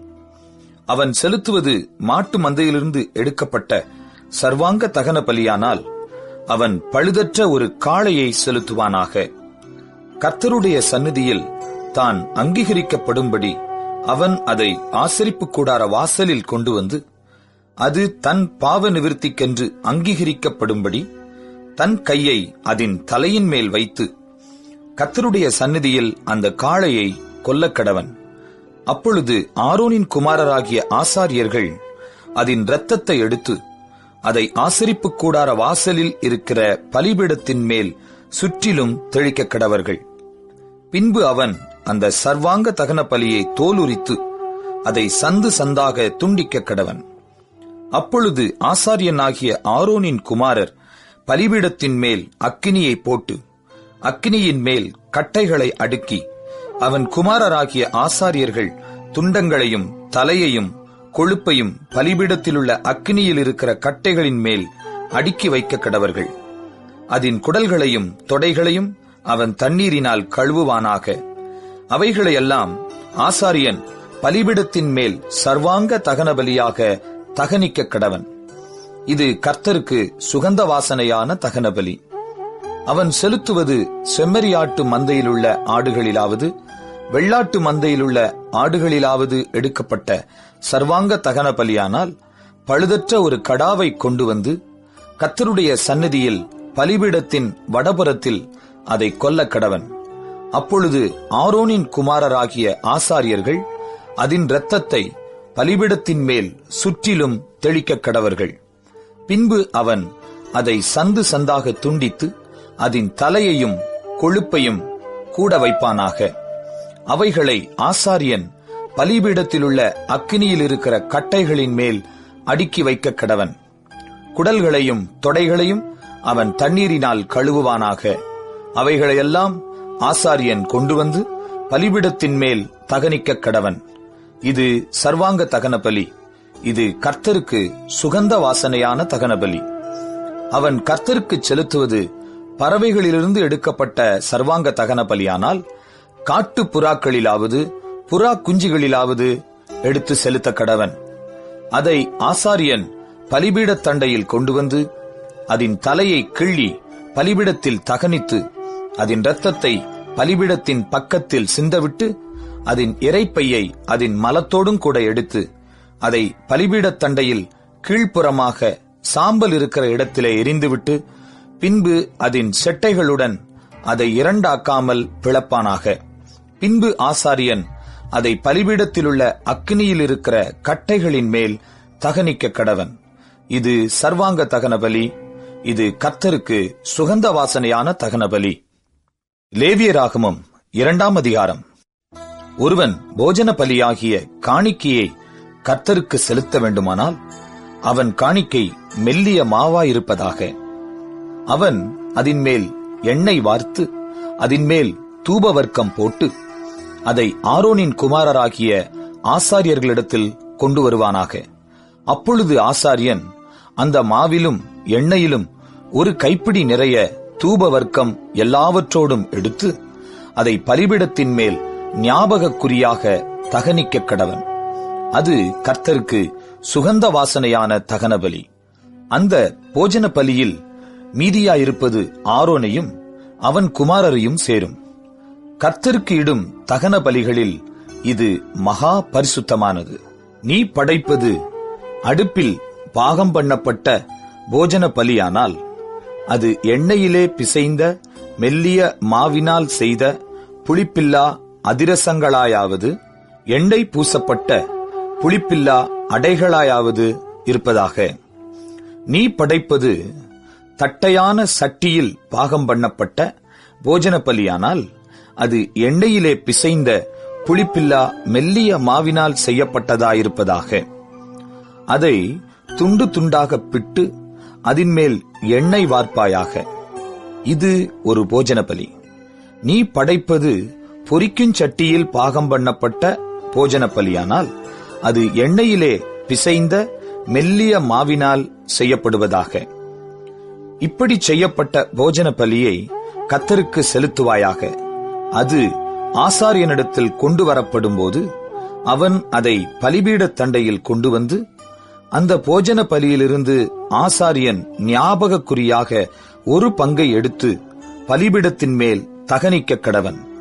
இது கர்த்தருக்கு சுகந்த வாசனையான தகன பலி. இந்த போஜன பலியில் மீதியானது ஆரோனையும் அவன் குமாரரையும் சேரும். கர்த்தருக்கு இடும் தகனங்களில் இது மகா பரிசுத்தமானது. நீங்கள் கர்த்தருக்கு செலுத்தும் எந்த போஜன பலியும் புளித்த மாவினால் செய்யப்படாதிருப்பதாக. புளித்த மாவுள்ளதொன்றையும் தேனுள்ளதொன்றையும் கர்த்தருக்கு தகன பலியாக தகனிக்க வேண்டாம். முதற்கனிகளை காணிக்கையாக கொண்டு வந்து அவைகளை கர்த்தருக்கு செலுத்தலாம். ஆனாலும் பலிபீடத்தின் மேல் அவைகள் சுகந்த வாசனையாக தகனிக்கப்படலாகாது. நீ படைக்கிற எந்த போஜன பலியும் உப்பினால் சாரமாக்கப்படுவதாக. உன் தேவனுடைய உடன்படிக்கையின் உப்பை உன் போஜன பலியிலே குறையவிடாமல் நீ படைப்பது எல்லாவற்றோடும் உப்பையும் படைப்பாயாக. முதற் பலன்களை போஜன பலியாக நீ கர்த்தருக்கு செலுத்த வந்தால் நிறைந்த பச்சையான கதிர்களை நெருப்பிலே வாட்டி உதிர்த்து அதை உன் முதற் பலனின் போஜன பலியாக கொண்டு வர கடவாய். அதின்மேல் எண்ணெய் வார்த்து அதின்மேல் தூப வர்க்கத்தை போடுவாயாக. இது ஒரு போஜன பலி. பின்பு ஆசாரியன் உதிர்த்த தானியத்திலும் எண்ணெயிலும் எடுத்து ஞாபகக்குறியான பங்கை அதன் தூபவர்க்கம் எல்லாவற்றோடும் கூட தகனிக்க கடவன்.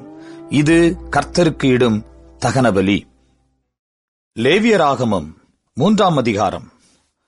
ஒருவன் சமாதான பலியை படைக்க வேண்டுமென்று மாட்டு மந்தையில் எடுத்துச் செலுத்துவானாகில் அது காளையானாலும் சரி பசுவானாலும் சரி பழுதற்றிருப்பதை கர்த்தருடைய சந்நிதியில் செலுத்த கடவன். அவன் தன் பலியின் தலைமேல் தன் கையை வைத்து ஆசரிப்பு கூடார வாசலுக்கு முன்பாக அதை கொல்லக் கடவன். அப்பொழுது ஆரோனின் குமாரராகிய ஆசாரியர் அதன் இரத்தத்தை பலிபீடத்தின் மேல் சுற்றிலும் தெளிக்க கடவர்கள். பின்பு சமாதான பலியிலே குடல்களை மூடிய கொழுப்பையும் குடல்களிலுள்ள கொழுப்பு முழுவதையும் 2 குண்டிக்காய்களையும் அவைகளின் மேல் சிறு குடல்களினிடத்தில் இருக்கிற கொழுப்பையும் குண்டிக்காய்களோடே கூட கல்லீரலின் மேல் இருக்கிற ஜவ்வையும் எடுத்து கர்த்தருக்கு தகன பலியாக செலுத்துவானாக. அதை ஆரோனின் குமாரர் பலிபீடத்து அக்கினியிலுள்ள கட்டைகளின் மேல் போட்டிருக்கும் சர்வாங்க தகன பலியின் மீதில் போட்டு தகனிக்க கடவர்கள். இது கர்த்தருக்கு சுகந்த வாசனையான தகன பலி. அவன் கர்த்தருக்கு சமாதான பலியை படைக்க வேண்டுமென்று ஆட்டு மந்தையிலிருந்து எடுத்துச் செலுத்துவானாகில் அது ஆண் ஆனாலும் சரி பெண் ஆனாலும் சரி பழுதற்றிருப்பதை செலுத்துவானாக. அவன் ஆட்டுக்குட்டியை பலியாக செலுத்த வேண்டுமானால் அதை கர்த்தருடைய சந்நிதியில் கொண்டு வந்து தன் பலியின் தலைமேல் தன் கையை வைத்து ஆசரிப்பு கூடாரத்துக்கு முன்பாக அதை கொல்லக் கடவன். அப்பொழுது ஆரோனின் குமாரர் அதன் இரத்தத்தை பலிபீடத்தின் மேல் சுற்றிலும் தெளிக்க கடவர்கள். பின்பு அவன் சமாதான பலியிலே அதன் கொழுப்பையும் நடுவெலும்பிலிருந்து எடுத்த முழு வாலையும் குடல்களை மூடிய கொழுப்பையும் அவைகளின் மேல் இருக்கிற கொழுப்பு முழுவதையும் 2 குண்டிக்காய்களையும் அவைகளின் மேல் சிறு குடல்களினிடத்தில் இருக்கிற கொழுப்பையும் குண்டிக்காய்களோட கூட கல்லீரலின் மேல் இருக்கிற ஜவ்வையும் எடுத்து கர்த்தருக்கு தகன பலியாக செலுத்த கடவன். அதை ஆசாரியன் பலிபீடத்தின் மேல் தகனிக்க கடவன். இது கர்த்தருக்கு இடும் தகன ஆகாரம்.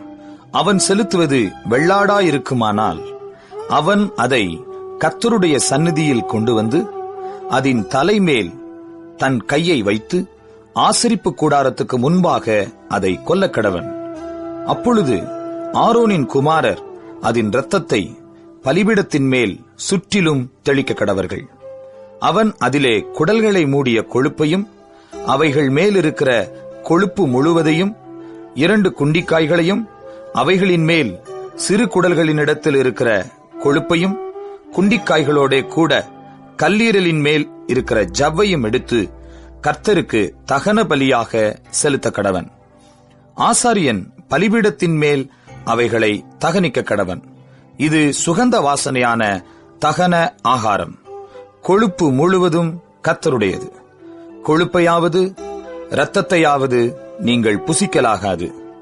இது உங்கள் வாசஸ்தலங்கள் எங்கும் உங்கள் தலைமுறை தோறும் நித்திய கட்டளையாயிருக்கும் என்று சொல் என்றார்.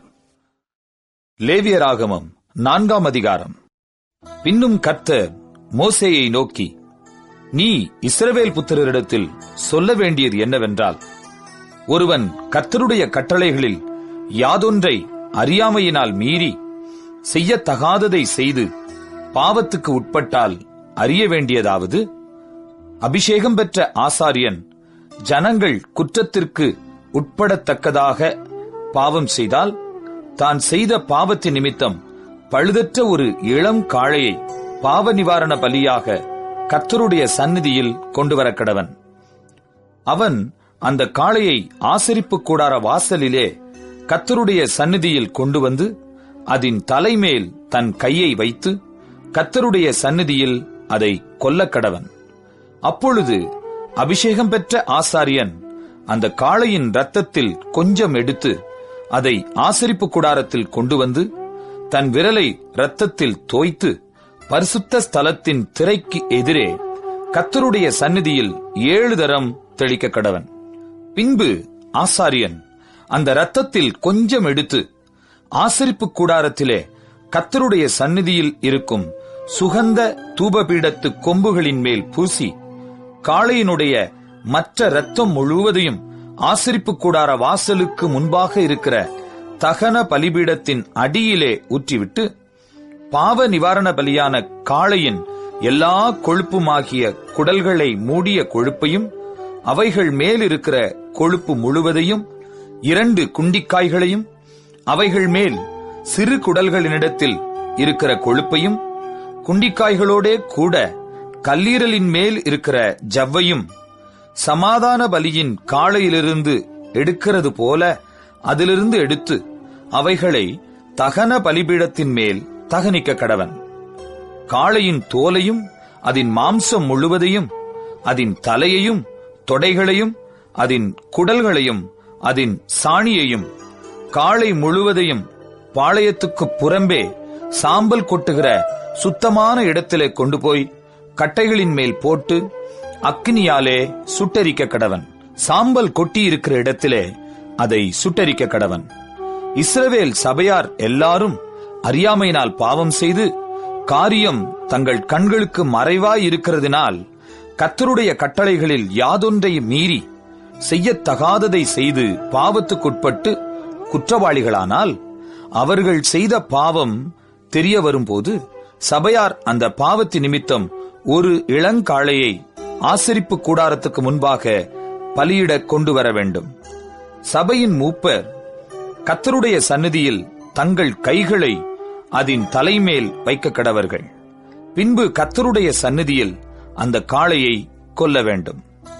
அப்பொழுது அபிஷேகம் பெற்ற ஆசாரியன் அதன் இரத்தத்தில் கொஞ்சம் எடுத்து ஆசரிப்பு கூடாரத்தில் கொண்டு வந்து தன் விரலை இரத்தத்தில் தோய்த்து கர்த்தருடைய சந்நிதியில் திரைக்கு எதிரே 7 தரம் தெளித்து ஆசரிப்பு கூடாரத்தில் கர்த்தருடைய சந்நிதியில் இருக்கும் பலிபீடத்தின் கொம்புகளின் மேல் அந்த இரத்தத்தில் கொஞ்சம் பூசி மற்ற இரத்தமெல்லாம் ஆசரிப்பு கூடார வாசலில் இருக்கிற தகன பலிபீடத்தின் அடியிலே ஊற்றிவிட்டு அதன் கொழுப்பு முழுவதையும் அதிலிருந்து எடுத்து பலிபீடத்தின் மேல் தகனித்து பாவ நிவாரண பலியின் காளையை செய்த பிரகாரம் இந்த காளையையும் செய்து இவ்வண்ணமாய் ஆசாரியன் அவர்களுக்கு பாவ நிவிர்த்தி செய்ய கடவன்.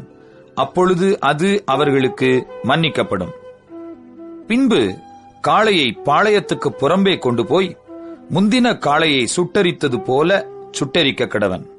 இது சபைக்காக செய்யப்படும் பாவ நிவாரண பலி.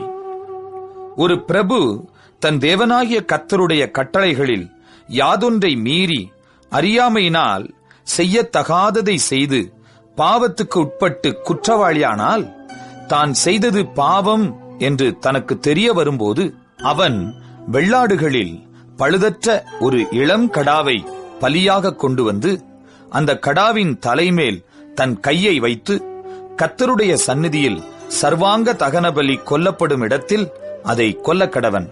இது பாவ நிவாரண பலி. அப்பொழுது ஆசாரியன் அதன் இரத்தத்தில் கொஞ்சம் தன் விரலால் எடுத்து தகன பலிபீடத்து கொம்புகளின் மேல் பூசி மற்ற இரத்தத்தை தகன பலிபீடத்தின் அடியிலே ஊற்றிவிட்டு அதன் கொழுப்பு முழுவதையும் சமாதான பலியின் கொழுப்பைப் போல பலிபீடத்தின் மேல் தகனித்து, இவ்வண்ணமாய் ஆசாரியன் அவன் செய்த பாவத்தை குறித்து அவனுக்காக பாவ நிவிர்த்தி செய்ய கடவன். அப்பொழுது அது அவனுக்கு மன்னிக்கப்படும்.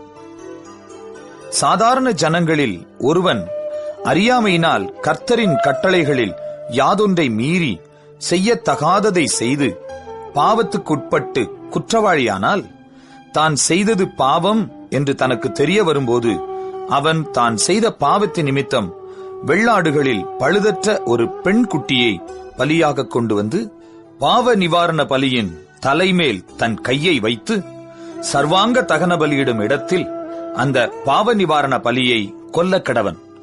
அப்பொழுது ஆசாரியன் அதன் இரத்தத்தில் கொஞ்சம் தன் விரலால் எடுத்து தகன பலிபீடத்து கொம்புகளின் மேல் பூசி மற்ற இரத்தமெல்லாம் பலிபீடத்தின் அடியிலே ஊற்றிவிட்டு, சமாதான பலியிலிருந்து கொழுப்பை எடுப்பது போல அதன் கொழுப்பு முழுவதையும் எடுத்து ஆசாரியன் பலிபீடத்தின் மேல் கர்த்தருக்கு சுகந்த வாசனையாக தகனித்து, இவ்வண்ணமாய் அவனுக்கு பாவ நிவிர்த்தி செய்ய கடவன். அப்பொழுது அது அவனுக்கு மன்னிக்கப்படும். அவன் பாவ நிவாரண பலியாக ஒரு ஆட்டுக்குட்டியை கொண்டு வருவானாகில், பழுதற்ற பெண்குட்டியை கொண்டு வந்து அந்த பாவ நிவாரண பலியின் தலைமேல் தன் கையை வைத்து சர்வாங்க தகன பலி கொல்லப்படும் இடத்தில் அதை பாவ நிவாரண பலியாக கொல்லக்கடவன். அப்பொழுது ஆசாரியன் அந்த பாவ நிவாரண பலியின் இரத்தத்தில் கொஞ்சம் தன் விரலால் எடுத்து தகன பலிபீடத்து கொம்புகளின் மேல் பூசி மற்ற இரத்தமெல்லாம் பலிபீடத்தின் அடியிலே ஊற்றிவிட்டு, சமாதான பலியான ஆட்டுக்குட்டியின் கொழுப்பை எடுக்கிறது போல அதன் கொழுப்பு முழுவதையும் எடுத்து கர்த்தருக்கு இடப்படும் தகன பலிகளைப் போல பலிபீடத்தின் மேல் ஆசாரியன் தகனிக்க வேண்டும். இவ்வண்ணமாய் அவன் செய்த பாவத்துக்கு ஆசாரியன் பாவ நிவிர்த்தி செய்ய கடவன். அப்பொழுது அது அவனுக்கு மன்னிக்கப்படும். லேவியராகமம் 5ஆம் அதிகாரம். சாட்சியாகிய ஒருவன் இடப்பட்ட ஆணையை கேட்டிருந்தும் தான் கண்டதையும் அறிந்ததையும் தெரிவியாதிருந்து பாவம் செய்தால் அவன் தன் அக்கிரமத்தை சுமப்பான். அசுத்தமான காட்டு மிருகத்தின் உடலையாவது, அசுத்தமான நாட்டு மிருகத்தின் உடலையாவது, அசுத்தமான ஊரும் பிராணிகளின் உடலையாவது, இவ்வித அசுத்தமான யாதொரு வஸ்துவையாவது ஒருவன் அறியாமல் தொட்டால் அவன் தீட்டும் குற்றமும் உள்ளவனாவான்.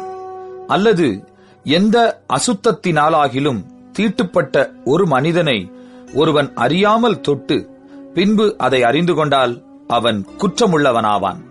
மனிதர் பதறி ஆணையிடும் எந்த காரியத்திலானாலும் ஒருவன் தீமை செய்கிறதற்காவது நன்மை செய்கிறதற்காவது தன் மனம் அறியாமல் தன் உதடுகளினால் பதறி ஆணையிட்டு பின்பு அவன் அதை அறிந்து கொண்டால் அதை குறித்து குற்றமுள்ளவனாவான். இப்படிப்பட்டவைகள் ஒன்றில் ஒருவன் குற்றமுள்ளவனாகும்போது அவன் தான் செய்தது பாவம் என்று அறிக்கையிட்டு தான் செய்த பாவத்துக்கு பாவ நிவாரண பலியாக ஆடுகளிலாவது வெள்ளாடுகளிலாவது ஒரு பெண் குட்டியை குற்ற நிவாரண பலியாக கர்த்தருடைய சந்நிதியில் கொண்டு வர வேண்டும்.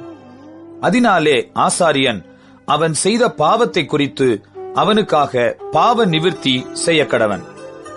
ஆட்டுக்குட்டியை கொண்டு வர அவனுக்கு சக்தி இல்லாதிருந்தால் அவன் செய்த குற்றத்தின் நிமித்தம் 2 காட்டுப்புறாக்களையாவது 2 புறாக்குஞ்சிகளையாவது ஒன்றை பாவ நிவாரண பலியாகவும் மற்றொன்றை சர்வாங்க தகன பலியாகவும் கர்த்தருடைய சந்நிதியில் கொண்டு வர கடவன். அவைகளை ஆசாரியனிடத்தில் கொண்டு வருவானாக. அவன் பாவ நிவாரண பலிக்கானதை முன்னே செலுத்தி அதன் தலையை அதன் கழுத்தினிடத்தில் கிள்ளி அதை இரண்டாக்காமல் வைத்து அதன் இரத்தத்தில் கொஞ்சம் எடுத்து பலிபீடத்தின் பக்கத்தில் தெளித்து மீதியான இரத்தத்தை பலிபீடத்தின் அடியிலே வடிய விடுவானாக. இது பாவ நிவாரண பலி. மற்றதை நியமத்தின்படியே அவன் தகன பலியாய் செலுத்த கடவன். இவ்விதமாக அவன் செய்த பாவத்தை ஆசாரியன் நிவிர்த்தி செய்ய கடவன்.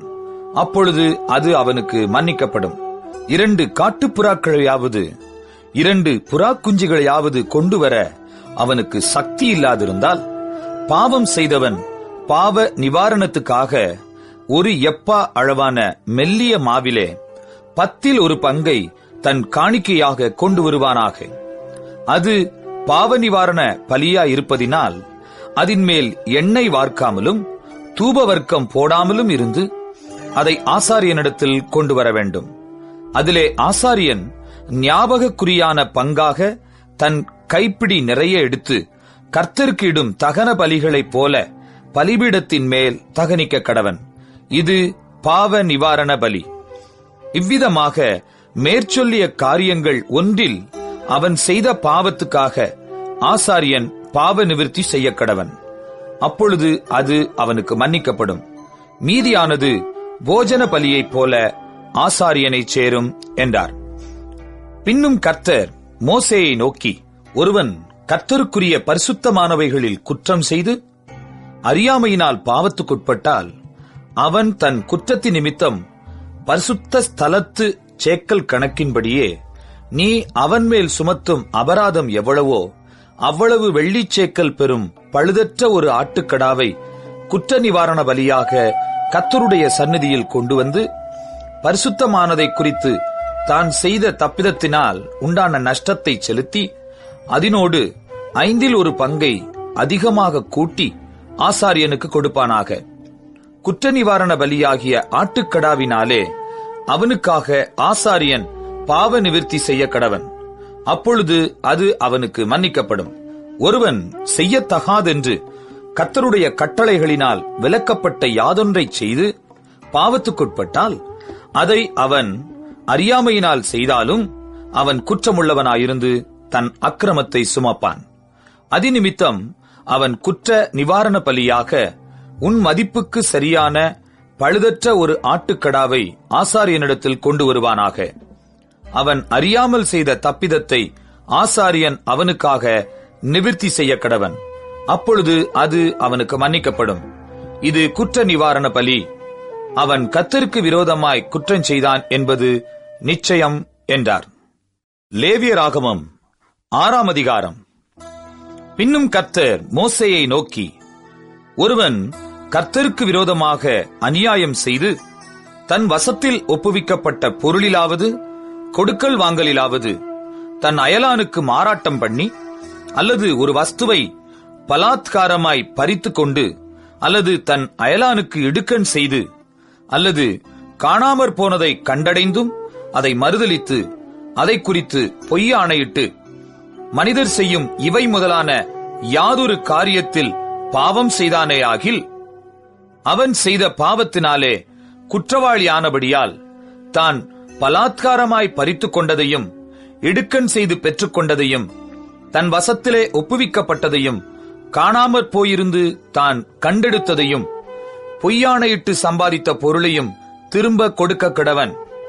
அந்த முதலை கொடுக்கிறதும் அல்லாமல் அதனோடே 5 1 பங்கு அதிகமாகவும் கூட்டி அதை தான் குற்ற நிவாரண பலியை இடும் நாளில் அதற்குரியவனுக்கு கொடுத்துவிட்டு தன் குற்ற நிவாரண பலியாக உன் மதிப்புக்கு சரியான பழுதற்ற ஆட்டுக்கடாவை கர்த்தருக்கு செலுத்தும்படி அதை ஆசாரியனிடத்தில் குற்ற நிவாரண பலியாக கொண்டு வருவானாக. கர்த்தருடைய சந்நிதியில் அவன் பாவத்தை ஆசாரியன் நிவிர்த்தி செய்ய கடவன்.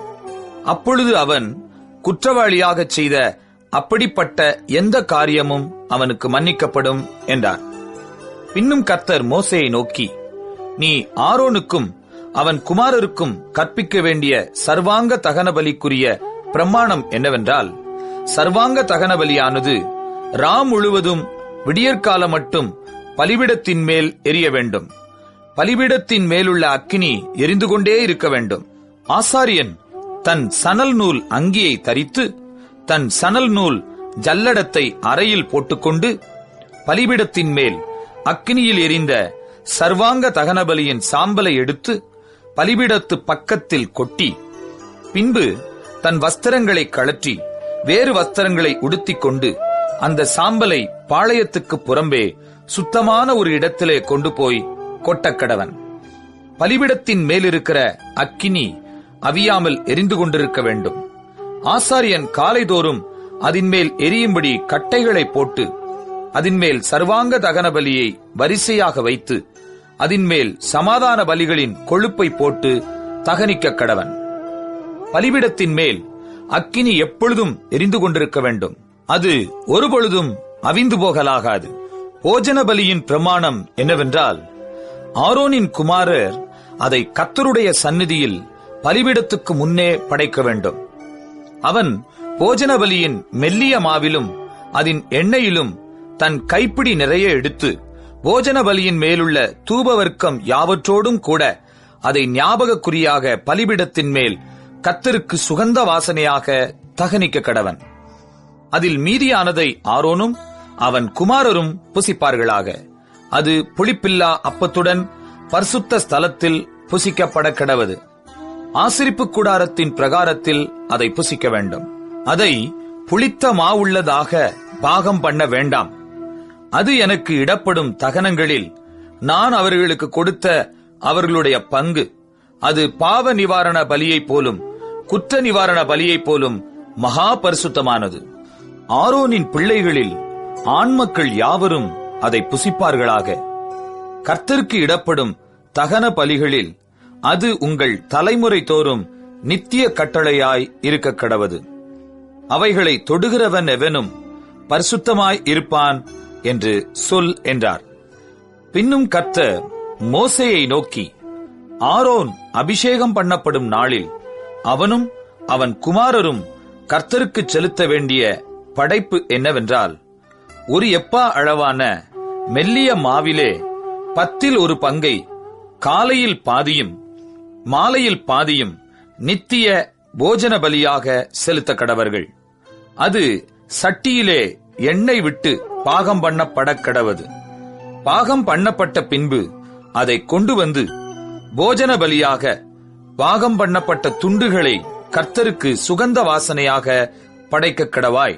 அவன் குமாரரில் அவனுடைய ஸ்தலத்திலே அபிஷேகம் பண்ணப்படுகிற ஆசாரியனும் அப்படியே செய்ய கடவன்.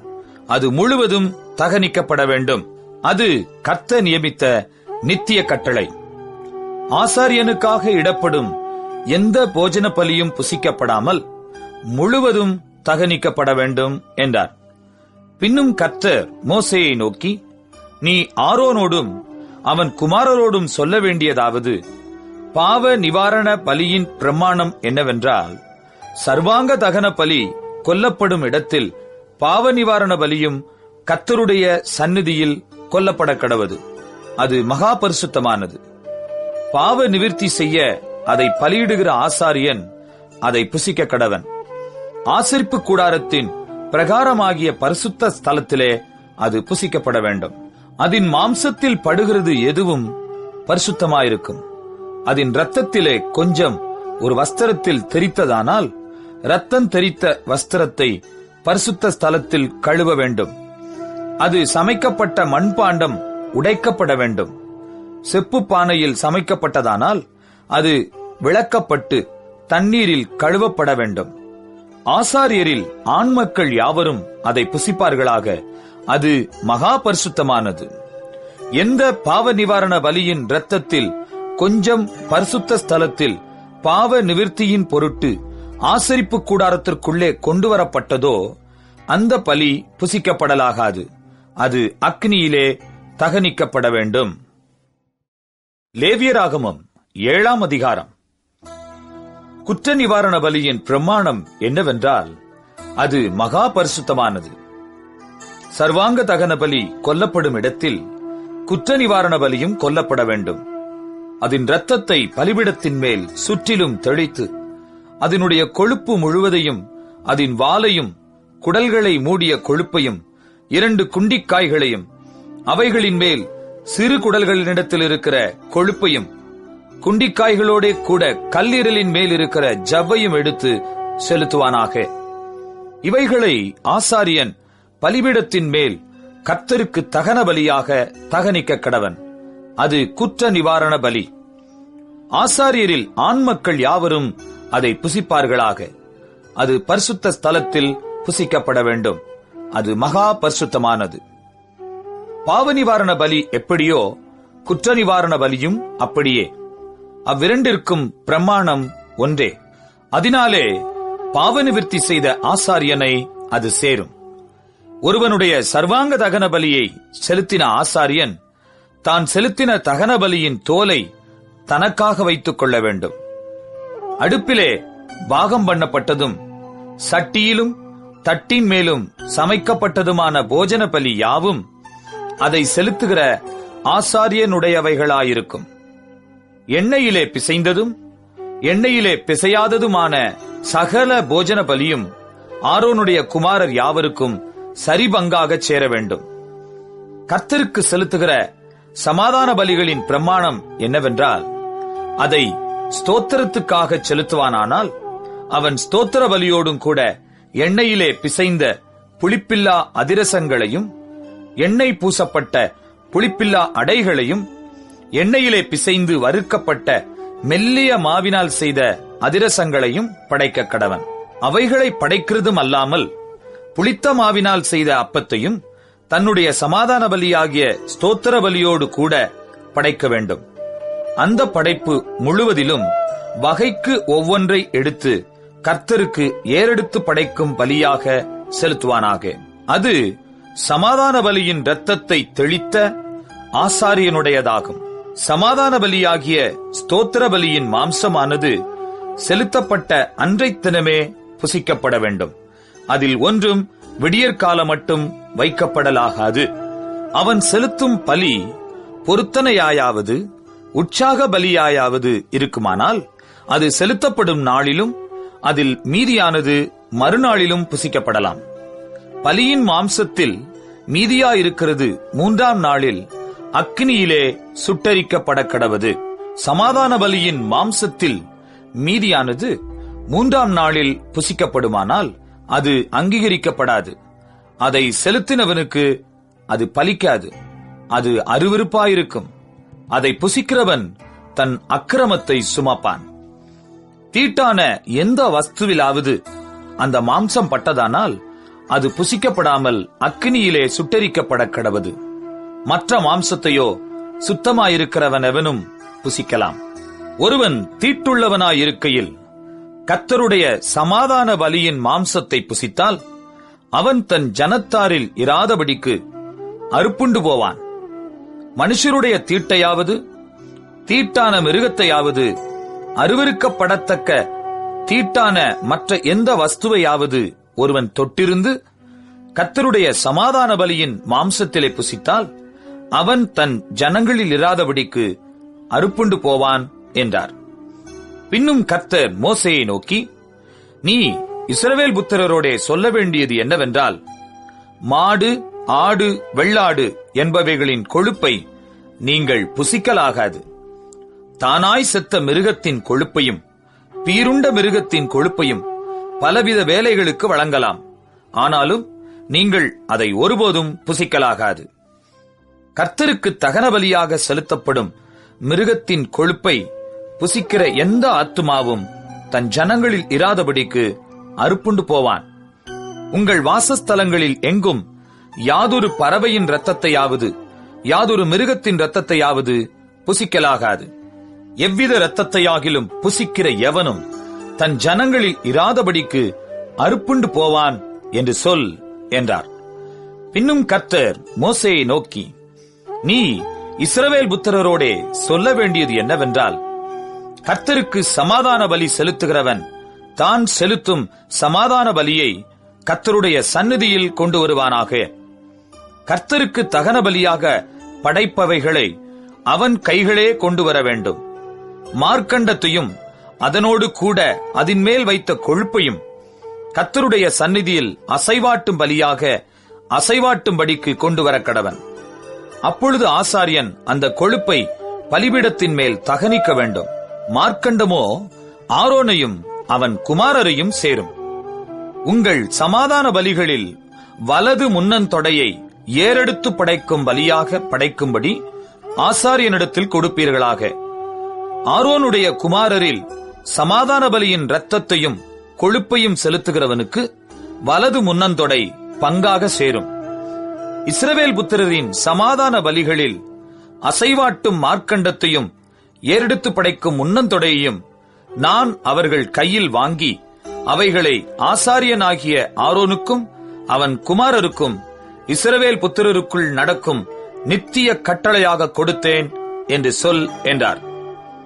கர்த்தருக்கு ஆசாரிய ஊழியம் செய்யும்படி ஆரோனும் அவன் குமாரரும் நியமிக்கப்பட்ட நாளிலே இது அபிஷேகம் பண்ணப்பட்ட அவர்களுக்கு கர்த்தருடைய தகன பலிகளில் கிடைக்கும்படி உண்டான கட்டளை. இப்படி அவர்களுக்கு இஸ்ரவேல் புத்திரர் தங்கள் தலைமுறை தோறும் நித்திய நியமமாக கொடுக்கும்படி கர்த்தர் அவர்களை அபிஷேகம் பண்ணின நாளிலே கட்டளையிட்டார். சர்வாங்க தகன பலிக்கும் போஜன பலிக்கும் பாவ நிவாரண பலிக்கும் குற்ற நிவாரண பலிக்கும் பிரதிஷ்டை பலிகளுக்கும் சமாதான பலிகளுக்கும் அடுத்த பிரமாணம் இதுவே. கர்த்தருக்கு தங்கள் பலிகளை செலுத்த வேண்டும் என்று அவர் இஸ்ரவேல் புத்திரருக்கு சீனாய் வனாந்தரத்திலே கற்பிக்கும் போது இவைகளை மோசேக்கு சீனாய் மலையில் கட்டளையிட்டார். லேவியராகமம் 8ஆம் அதிகாரம். கர்த்தர் மோசேயை நோக்கி, நீ ஆரோனையும் அவன் குமாரரையும் வரவழைத்து வஸ்திரங்களையும் அபிஷேக தைலத்தையும் பாவ நிவாரண பலிக்கு ஒரு காளையையும் 2 ஆட்டுக்கடாக்களையும் ஒரு கூடையில் புளிப்பில்லா அப்பங்களையும் கொண்டு வந்து சபையை எல்லாம் ஆசரிப்பு கூடார வாசலுக்கு முன்பாக கூடிவரச் செய் என்றார். கர்த்தர் தனக்கு கட்டளையிட்டபடியே மோசே செய்தான். சபை ஆசரிப்பு கூடார வாசலுக்கு முன்பாக கூடின போது மோசே சபையை நோக்கி, செய்யும்படி கர்த்தர் கட்டளையிட்ட காரியம் இதுவே என்று சொல்லி, கர்த்தர் தனக்கு கட்டளையிட்டபடியே மோசே ஆரோனையும் அவன் குமாரரையும் வரவழைத்து அவர்களை ஜலத்தினால் ஸ்நானம் பண்ணுவித்து அவனுக்கு உள்ளங்கியை போட்டு இடைக்கச்சையை கட்டி மேலங்கியை உடுத்தி ஏபோத்தை தரித்து அதின்மேல் ஏபோத்தின் விசித்திரமான கச்சையை கட்டி அவனுக்கு மார்பதக்கத்தை அணிந்து மார்பதக்கத்திலே ஊரீம் தும்மீம் என்பவைகளையும் வைத்து அவன் தலையிலே பாகையை தரித்து பாகையின் மேல் அவன் நெற்றியிலே பரிசுத்த கிரீடம் என்னும் பொற்பட்டத்தை கட்டினான். பின்பு மோசே அபிஷேக தைலத்தை எடுத்து வாசஸ்தலத்தையும் அதிலுள்ள யாவற்றையும் அபிஷேகம் பண்ணி பரிசுத்தப்படுத்தி அதில் கொஞ்சம் எடுத்து பலிபீடத்தின் மேல் 7 தரம் தெளித்து பலிபீடத்தையும் அதன் சகல பணிமுட்டுகளையும் தொட்டியையும் அதன் பாதத்தையும் பரிசுத்தப்படுத்தும்படிக்கு அபிஷேகம் பண்ணி அபிஷேக தைலத்திலே கொஞ்சம் ஆரோனுடைய சிரசின் மேல் வார்த்து அவனை பரிசுத்தப்படுத்தும்படி அபிஷேகம் பண்ணினான். பின்பு மோசே கர்த்தர் தனக்கு கட்டளையிட்டபடியே ஆரோனின் குமாரரை வரவழைத்து அவர்களுக்கு அங்கிகளை உடுத்தி இடைக்கச்சைகளை கட்டி குல்லாக்களை தரித்து பாவ நிவாரண பலிக்கான காளையை கொண்டு வந்தான். அதனுடைய தலையின் மேல் ஆரோனும் அவன் குமாரரும் தங்கள் கைகளை வைத்தார்கள். அப்பொழுது அது கொல்லப்பட்டது. மோசே அதன் இரத்தத்தை எடுத்து தன் விரலினால் பலிபீடத்தின் கொம்புகளின் மேல் சுற்றிலும் பூசி பலிபீடத்திற்காக பிராயச்சித்தம் செய்து மற்ற இரத்தத்தை பலிபீடத்தின் அடியில் ஊற்றிவிட்டு அதின் மேல் பாவ நிவிர்த்தி செய்யும் பொருட்டு அதை பரிசுத்தப்படுத்தினான். பின்பு மோசே கர்த்தர் தனக்கு கட்டளையிட்டபடியே குடல்கள் மேல் இருந்த கொழுப்பு முழுவதையும் கல்லீரலின் மேல் இருந்த ஜவ்வையும் 2 குண்டிக்காய்களையும் அவைகளின் கொழுப்பையும் எடுத்து பலிபீடத்தின் மேல் தகனித்து காளையையும் அதன் தோலையும் மாம்சத்தையும் சாணியையும் பாளையத்துக்கு புறம்பே அக்கினியிலே சுட்டரித்தான். பின்பு அவன் சர்வாங்க தகன பலிக்கு ஆட்டுக்கடாவை கொண்டு வந்தான். அதன் தலையின் மேல் ஆரோனும் அவன் குமாரரும் தங்கள் கைகளை வைத்தார்கள். அப்பொழுது அது கொல்லப்பட்டது. மோசே அதன் இரத்தத்தை பலிபீடத்தின் மேல் சுற்றிலும் தெளித்தான். ஆட்டுக்கடா சந்து சந்தாக துண்டிக்கப்பட்டது. கர்த்தர் தனக்கு கட்டளையிட்டபடியே மோசே அதன் தலையையும் துண்டங்களையும் கொழுப்பையும் தகனித்தான். குடல்களையும் தொடைகளையும் தண்ணீரால் கழுவின பின் மோசே ஆட்டுக்கடா முழுவதையும் பலிபீடத்தின் மேல் கர்த்தருக்கு சுகந்த வாசனைக்கான சர்வாங்க தகன பலியாக தகனித்தான். பின்பு பிரதிஷ்டைப்படுத்துவதற்குரிய மற்ற ஆட்டுக்கடாவை கொண்டு வந்தான். அதன் தலையின் மேல் ஆரோனும் அவன் குமாரரும் தங்கள் கைகளை வைத்தார்கள். பின்பு அது கொல்லப்பட்டது. மோசே அதன் இரத்தத்தில் கொஞ்சம் எடுத்து ஆரோனுடைய வலது காதின் மடலிலும் வலது கையின் பெருவிரலிலும் வலது காலின் பெருவிரலிலும் பூசினான். பின்பு ஆரோனுடைய குமாரரையும் அழைத்தான். மோசே அந்த இரத்தத்திலே கொஞ்சம் அவர்களுடைய வலது காதின் மடலிலும் வலது கையின் பெருவிரலிலும் வலது காலின் பெருவிரலிலும் பூசி இரத்தத்தை பலிபீடத்தின் மேல் சுற்றிலும் தெளித்து கொழுப்பையும் வாலையும் குடல்கள் மேலிருந்த கொழுப்பு முழுவதையும் கல்லீரலின் மேலிருந்த ஜவ்வையும் 2 குண்டிக்காய்களையும் அவைகளின் கொழுப்பையும் வலது முன்னந்தொடையையும் எடுத்து கர்த்தருடைய சந்நிதியில் வைத்திருந்த புளிப்பில்லா அப்பங்களின் கூடையிலுள்ள புளிப்பில்லா அதிரசத்தில் ஒன்றையும் எண்ணெயிட்ட அப்பமாகிய அதிரசத்தில் ஒன்றையும் ஒரு அடையையும் எடுத்து அந்த கொழுப்பின் மேலும் முன்னந்தொடையின் மேலும் வைத்து அவைகளையெல்லாம் ஆரோனுடைய உள்ளங்கைகளிலும் அவன் குமாரருடைய உள்ளங்கைகளிலும் வைத்து அசைவாட்டும் பலியாக கர்த்தருடைய சந்நிதியில் அசைவாட்டி, பின்பு மோசே அவைகளை அவர்கள் உள்ளங்கைகளிலிருந்து எடுத்து பலிபீடத்தின் மேல் இருக்கிற தகன பலியின் மேல் தகனித்தான்.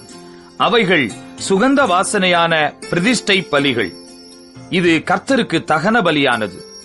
பின்பு மோசே மார்க்கண்டத்தை எடுத்து அதை கர்த்தருடைய சந்நிதியில் அசைவாட்டும் பலியாக அசைவாட்டினான். கர்த்தர் மோசேக்கு கட்டளையிட்டபடியே பிரதிஷ்டையின் ஆட்டுக்கடாவிலே அது மோசேயின் பங்காயிற்று. மோசே அபிஷேக தைலத்திலும் பலிபீடத்தின் மேலிருந்த இரத்தத்திலும் கொஞ்சம் எடுத்து ஆரோன் மேலும் அவன் வஸ்திரங்கள் மேலும் அவன் குமாரர் மேலும் அவர்கள் வஸ்திரங்கள் மேலும் தெளித்து ஆரோனையும் அவன் வஸ்திரங்களையும் அவன் குமாரரையும் அவன் குமாரரின் வஸ்திரங்களையும் பரிசுத்தப்படுத்தினான். பின்பு மோசே ஆரோனையும் அவன் குமாரரையும் நோக்கி, நீங்கள் அந்த மாம்சத்தை ஆசரிப்பு கூடார வாசலிலே வேவித்து ஆரோனும் அவன் குமாரரும் அதை புசிப்பார்களாக என்று கட்டளையிட்டிருக்கிறபடியே அங்கே அதையும் உங்கள் பிரதிஷ்டை பலிகளுள்ள கூடையில் இருக்கிற அப்பத்தையும் புசித்து மாம்சத்திலும் அப்பத்திலும் மீதியானதை அக்கினியிலே சுட்டரித்து பிரதிஷ்டையின் நாட்கள் நிறைவேறும் வரைக்கும் 7 நாள் ஆசரிப்பு கூடார வாசலை விட்டு புறப்படாதிருங்கள். 7 நாளளவும் நீங்கள் பிரதிஷ்டைப்படுத்தப்படுவீர்கள். இன்று செய்தது போல உங்கள் பாவ நிவிர்த்திக்காக இனிமேலும் செய்ய வேண்டும் என்று கர்த்தர் கட்டளையிட்டார். நீங்கள் சாகாதபடிக்கு 7 நாள் இரவும் பகலும் ஆசரிப்பு கூடார வாசலில் இருந்து கர்த்தருடைய காவலை காக்க கடவீர்கள். இப்படி நான் கற்பிக்கப்பட்டேன் என்றான். கர்த்தர் மோசேயை கொண்டு கட்டளையிட்ட எல்லா காரியங்களையும் ஆரோனும் அவன் குமாரரும் செய்தார்கள். லேவியராகமம் 9ஆம் அதிகாரம். 8ஆம் நாளிலே மோசே ஆரோனையும் அவன் குமாரரையும் இஸ்ரவேலின் மூப்பரையும் அழைத்து ஆரோனை நோக்கி, நீ பாவ நிவாரண பலியாக பழுதற்ற ஒரு கன்றுக்குட்டியையும் சர்வாங்க தகன பலியாக பழுதற்ற ஒரு ஆட்டுக்கடாவையும் தெரிந்து கொண்டு கர்த்தருடைய சந்நிதியில் பலியிடக் கடவாய். மேலும் இஸ்ரவேல் புத்திரரை நோக்கி, கர்த்தருடைய சந்நிதியில் பலியிடும்படிக்கு நீங்கள் பாவ நிவாரண பலியாக பழுதற்ற ஒரு வெள்ளாட்டுக்கடாவையும் சர்வாங்க தகன பலியாக 1 வயதான பழுதற்ற ஒரு கன்றுக்குட்டியையும் ஒரு ஆட்டுக்குட்டியையும் சமாதான பலிகளாக ஒரு காளையையும் ஒரு ஆட்டுக்கடாவையும் எண்ணெயிலே பிசைந்த போஜன பலியையும் கொண்டு வாருங்கள். இன்று கர்த்தர் உங்களுக்கு தரிசனமாவார் என்று சொல் என்றான். மோசே கட்டளையிட்டவைகளை அவர்கள் ஆசரிப்பு கூடாரத்துக்கு முன்பாக கொண்டு வந்தார்கள். சபையார் எல்லாரும் சேர்ந்து கர்த்தருடைய சந்நிதியில் நின்றார்கள். அப்பொழுது மோசே, கர்த்தர் கட்டளையிட்ட இந்த காரியத்தை செய்யுங்கள். கர்த்தருடைய மகிமை உங்களுக்கு காணப்படும் என்றான். மோசே ஆரோனை நோக்கி, நீ பலிபீடத் தண்டையில் சேர்ந்து கர்த்தர் கட்டளையிட்டபடியே உன் பாவ நிவாரண பலியையும் உன் சர்வாங்க தகன பலியையும் செலுத்தி உனக்காகவும் ஜனங்களுக்காகவும் பாவ நிவிர்த்தி செய்து ஜனங்களுடைய பலியையும் செலுத்தி அவர்களுக்காகவும் பாவ நிவிர்த்தி செய் என்றான். அப்பொழுது ஆரோன் பலிபீடத் தண்டையில் சேர்ந்து தன் பாவ நிவாரண பலியாகிய கன்றுக்குட்டியை கொன்றான். ஆரோனின் குமாரர் அதன் இரத்தத்தை அவனிடத்தில் கொண்டு வந்தார்கள். அவன் தன் விரலை அந்த இரத்தத்தில் தோய்த்து பலிபீடத்தின் கொம்புகளின் மேல் பூசி மற்ற இரத்தத்தை பலிபீடத்தின் அடியிலே ஊற்றி பாவ நிவாரண பலியின் கொழுப்பையும் குண்டிக்காய்களையும் கல்லீரலில் எடுத்த ஜவ்வையும் கர்த்தர் மோசேக்கு கட்டளையிட்டபடியே பலிபீடத்தின் மேல் தகனித்து மாம்சத்தையும் தோலையும் பாளையத்துக்கு புறம்பே அக்கினியிலே சுட்டரித்தான். பின்பு சர்வாங்க தகன பலியையும் கொன்றான். ஆரோனின் குமாரர் அதன் இரத்தத்தை அவனிடத்தில் கொண்டு வந்தார்கள். அதை அவன் பலிபீடத்தின் மேல் சுற்றிலும் தெளித்தான். சர்வாங்க தகன பலியின் துண்டங்களையும் தலையையும் அவனிடத்தில் கொண்டு வந்தார்கள். அவன் அவைகளை பலிபீடத்தின் மேல் தகனித்து குடல்களையும் தொடைகளையும் கழுவி பலிபீடத்தின் மேலிருந்த சர்வாங்க தகன பலியின் மேல் தகனித்தான். பின்பு அவன் ஜனங்களின் பலியை கொண்டு வந்து ஜனங்களின் பாவ நிவிர்த்திக்குரிய வெள்ளாட்டுக்கடாவை கொன்று முந்தினதை பலியிட்டது போல அதை பாவ நிவாரண பலியாக்கி சர்வாங்க தகன பலியையும் கொண்டு வந்து நியமத்தின்படி அதை பலியிட்டு போஜன பலியையும் கொண்டு வந்து அதில் கை நிறைய எடுத்து அதை காலையில் செலுத்தும் சர்வாங்க தகன பலியுடனே பலிபீடத்தின் மேல் தகனித்தான். பின்பு ஜனங்களின் சமாதான பலிகளாகிய காளையையும் ஆட்டுக்கடாவையும் கொன்றான். ஆரோனின் குமாரர் அதன் இரத்தத்தை அவனிடத்தில் கொண்டு வந்தார்கள். அவன் அதை பலிபீடத்தின் மேல் சுற்றிலும் தெளித்து காளையிலும் ஆட்டுக்கிடாவிலும் எடுத்த கொழுப்பையும் வாலையும் குடல்களை மூடிய ஜவ்வையும் குண்டிக்காய்களையும் கல்லீரலின் மேல் இருந்த ஜவ்வையும் கொண்டு வந்து கொழுப்பை மார்க்கண்டங்களின் மேல் வைத்தார்கள். அந்த கொழுப்பை பலிபீடத்தின் மேல் தகனித்தான். மார்க்கண்டங்களையும் வலது முன்னந்தொடையையும் மோசே கட்டளையிட்டபடியே ஆரோன் கர்த்தருடைய சந்நிதியில் அசைவாட்டும் பலியாக அசைவாட்டினான். பின்பு ஆரோன் ஜனங்களுக்கு நேராக தன் கைகளை உயர்த்தி அவர்களை ஆசீர்வதித்து தான் பாவ நிவாரண பலியையும் சர்வாங்க தகன பலியையும் சமாதான பலிகளையும் செலுத்தின இடத்திலிருந்து இறங்கினான்.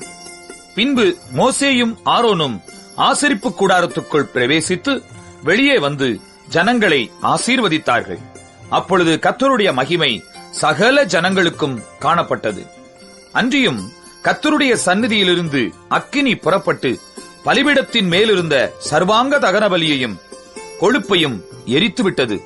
ஜனங்கள் எல்லாரும் அதை கண்டபோது ஆரவாரித்து முகங்குப்புற விழுந்தார்கள். லேவியராகமம் 10ஆம் அதிகாரம்.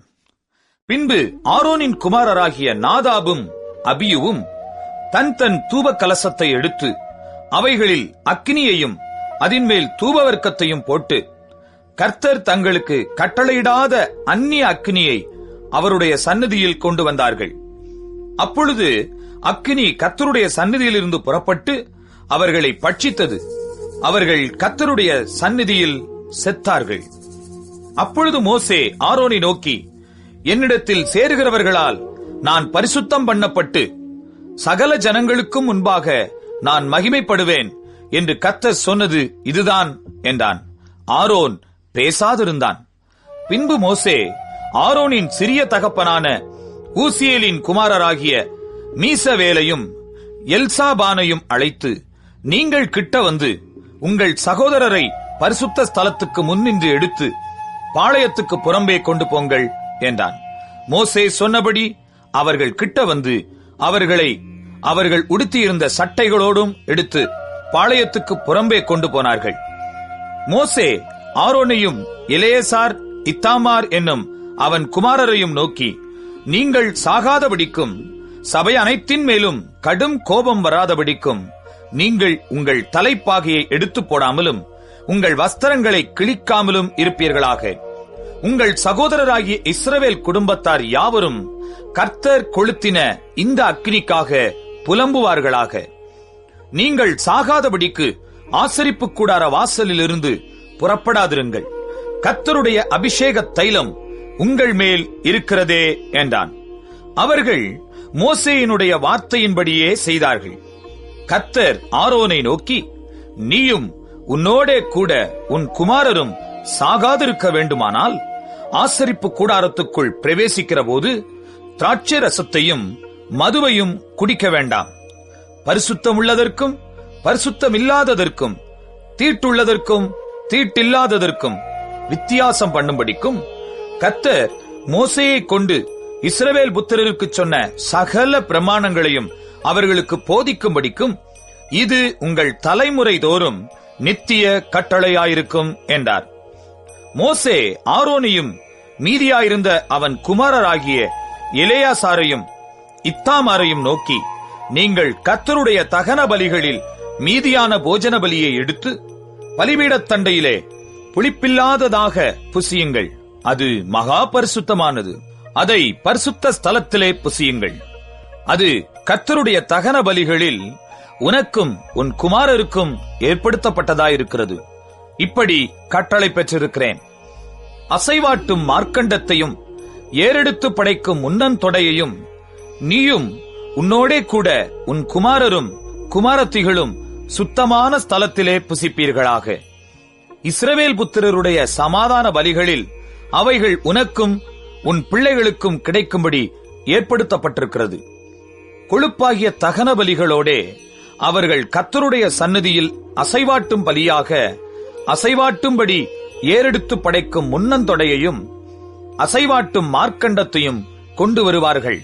அது கர்த்தர் கட்டளையிட்டபடியே உனக்கும் உன் பிள்ளைகளுக்கும் நித்திய கட்டளையாக ஏற்படுத்தப்பட்டிருக்கிறது என்றான். பாவ நிவாரண பலியாக செலுத்தப்பட்ட வெள்ளாட்டுக் கிடாவை மோசே தேடி பார்த்தான். அது தகனிக்கப்பட்டிருந்தது. ஆகையால் மீதியாயிருந்த எலெயாசார் இத்தாமார் என்னும் ஆரோனின் குமாரர் மேல் அவன் கோபங்கொண்டு, பாவ நிவாரண பலியை நீங்கள் பரிசுத்த ஸ்தலத்தில் புசியாமற் போனதென்ன? அது மகா பரிசுத்தமாயிருக்கிறதே. சபையின் அக்கிரமத்தை சுமந்து தீர்ப்பதற்கு கர்த்தருடைய சந்நிதியில் அவர்களுக்காக பாவ நிவிர்த்தி செய்யும் பொருட்டு அதை உங்களுக்கு கொடுத்தாரே, அதன் இரத்தம் பரிசுத்த ஸ்தலத்துக்குள்ளே கொண்டு வரப்படவில்லையே. நான் கட்டளையிட்டபடி நீங்கள் அதை பரிசுத்த ஸ்தலத்தில் புசிக்க வேண்டியதாயிருந்ததே என்றான். அப்பொழுது ஆரோன் மோசேயை நோக்கி, அவர்கள் தங்கள் பாவ நிவாரண பலியையும் தங்கள் சர்வாங்க தகன பலியையும் கர்த்தருடைய சந்நிதியில் செலுத்தின இன்றுதானே எனக்கு இப்படி நேரிட்டதே. பாவ நிவாரண பலியை இன்று நான் புசித்தேனானால் அது கர்த்தரின் பார்வைக்கு நன்றாயிருக்குமோ என்றான். மோசே அதை கேட்டபோது அமைதலாயிருந்தான்.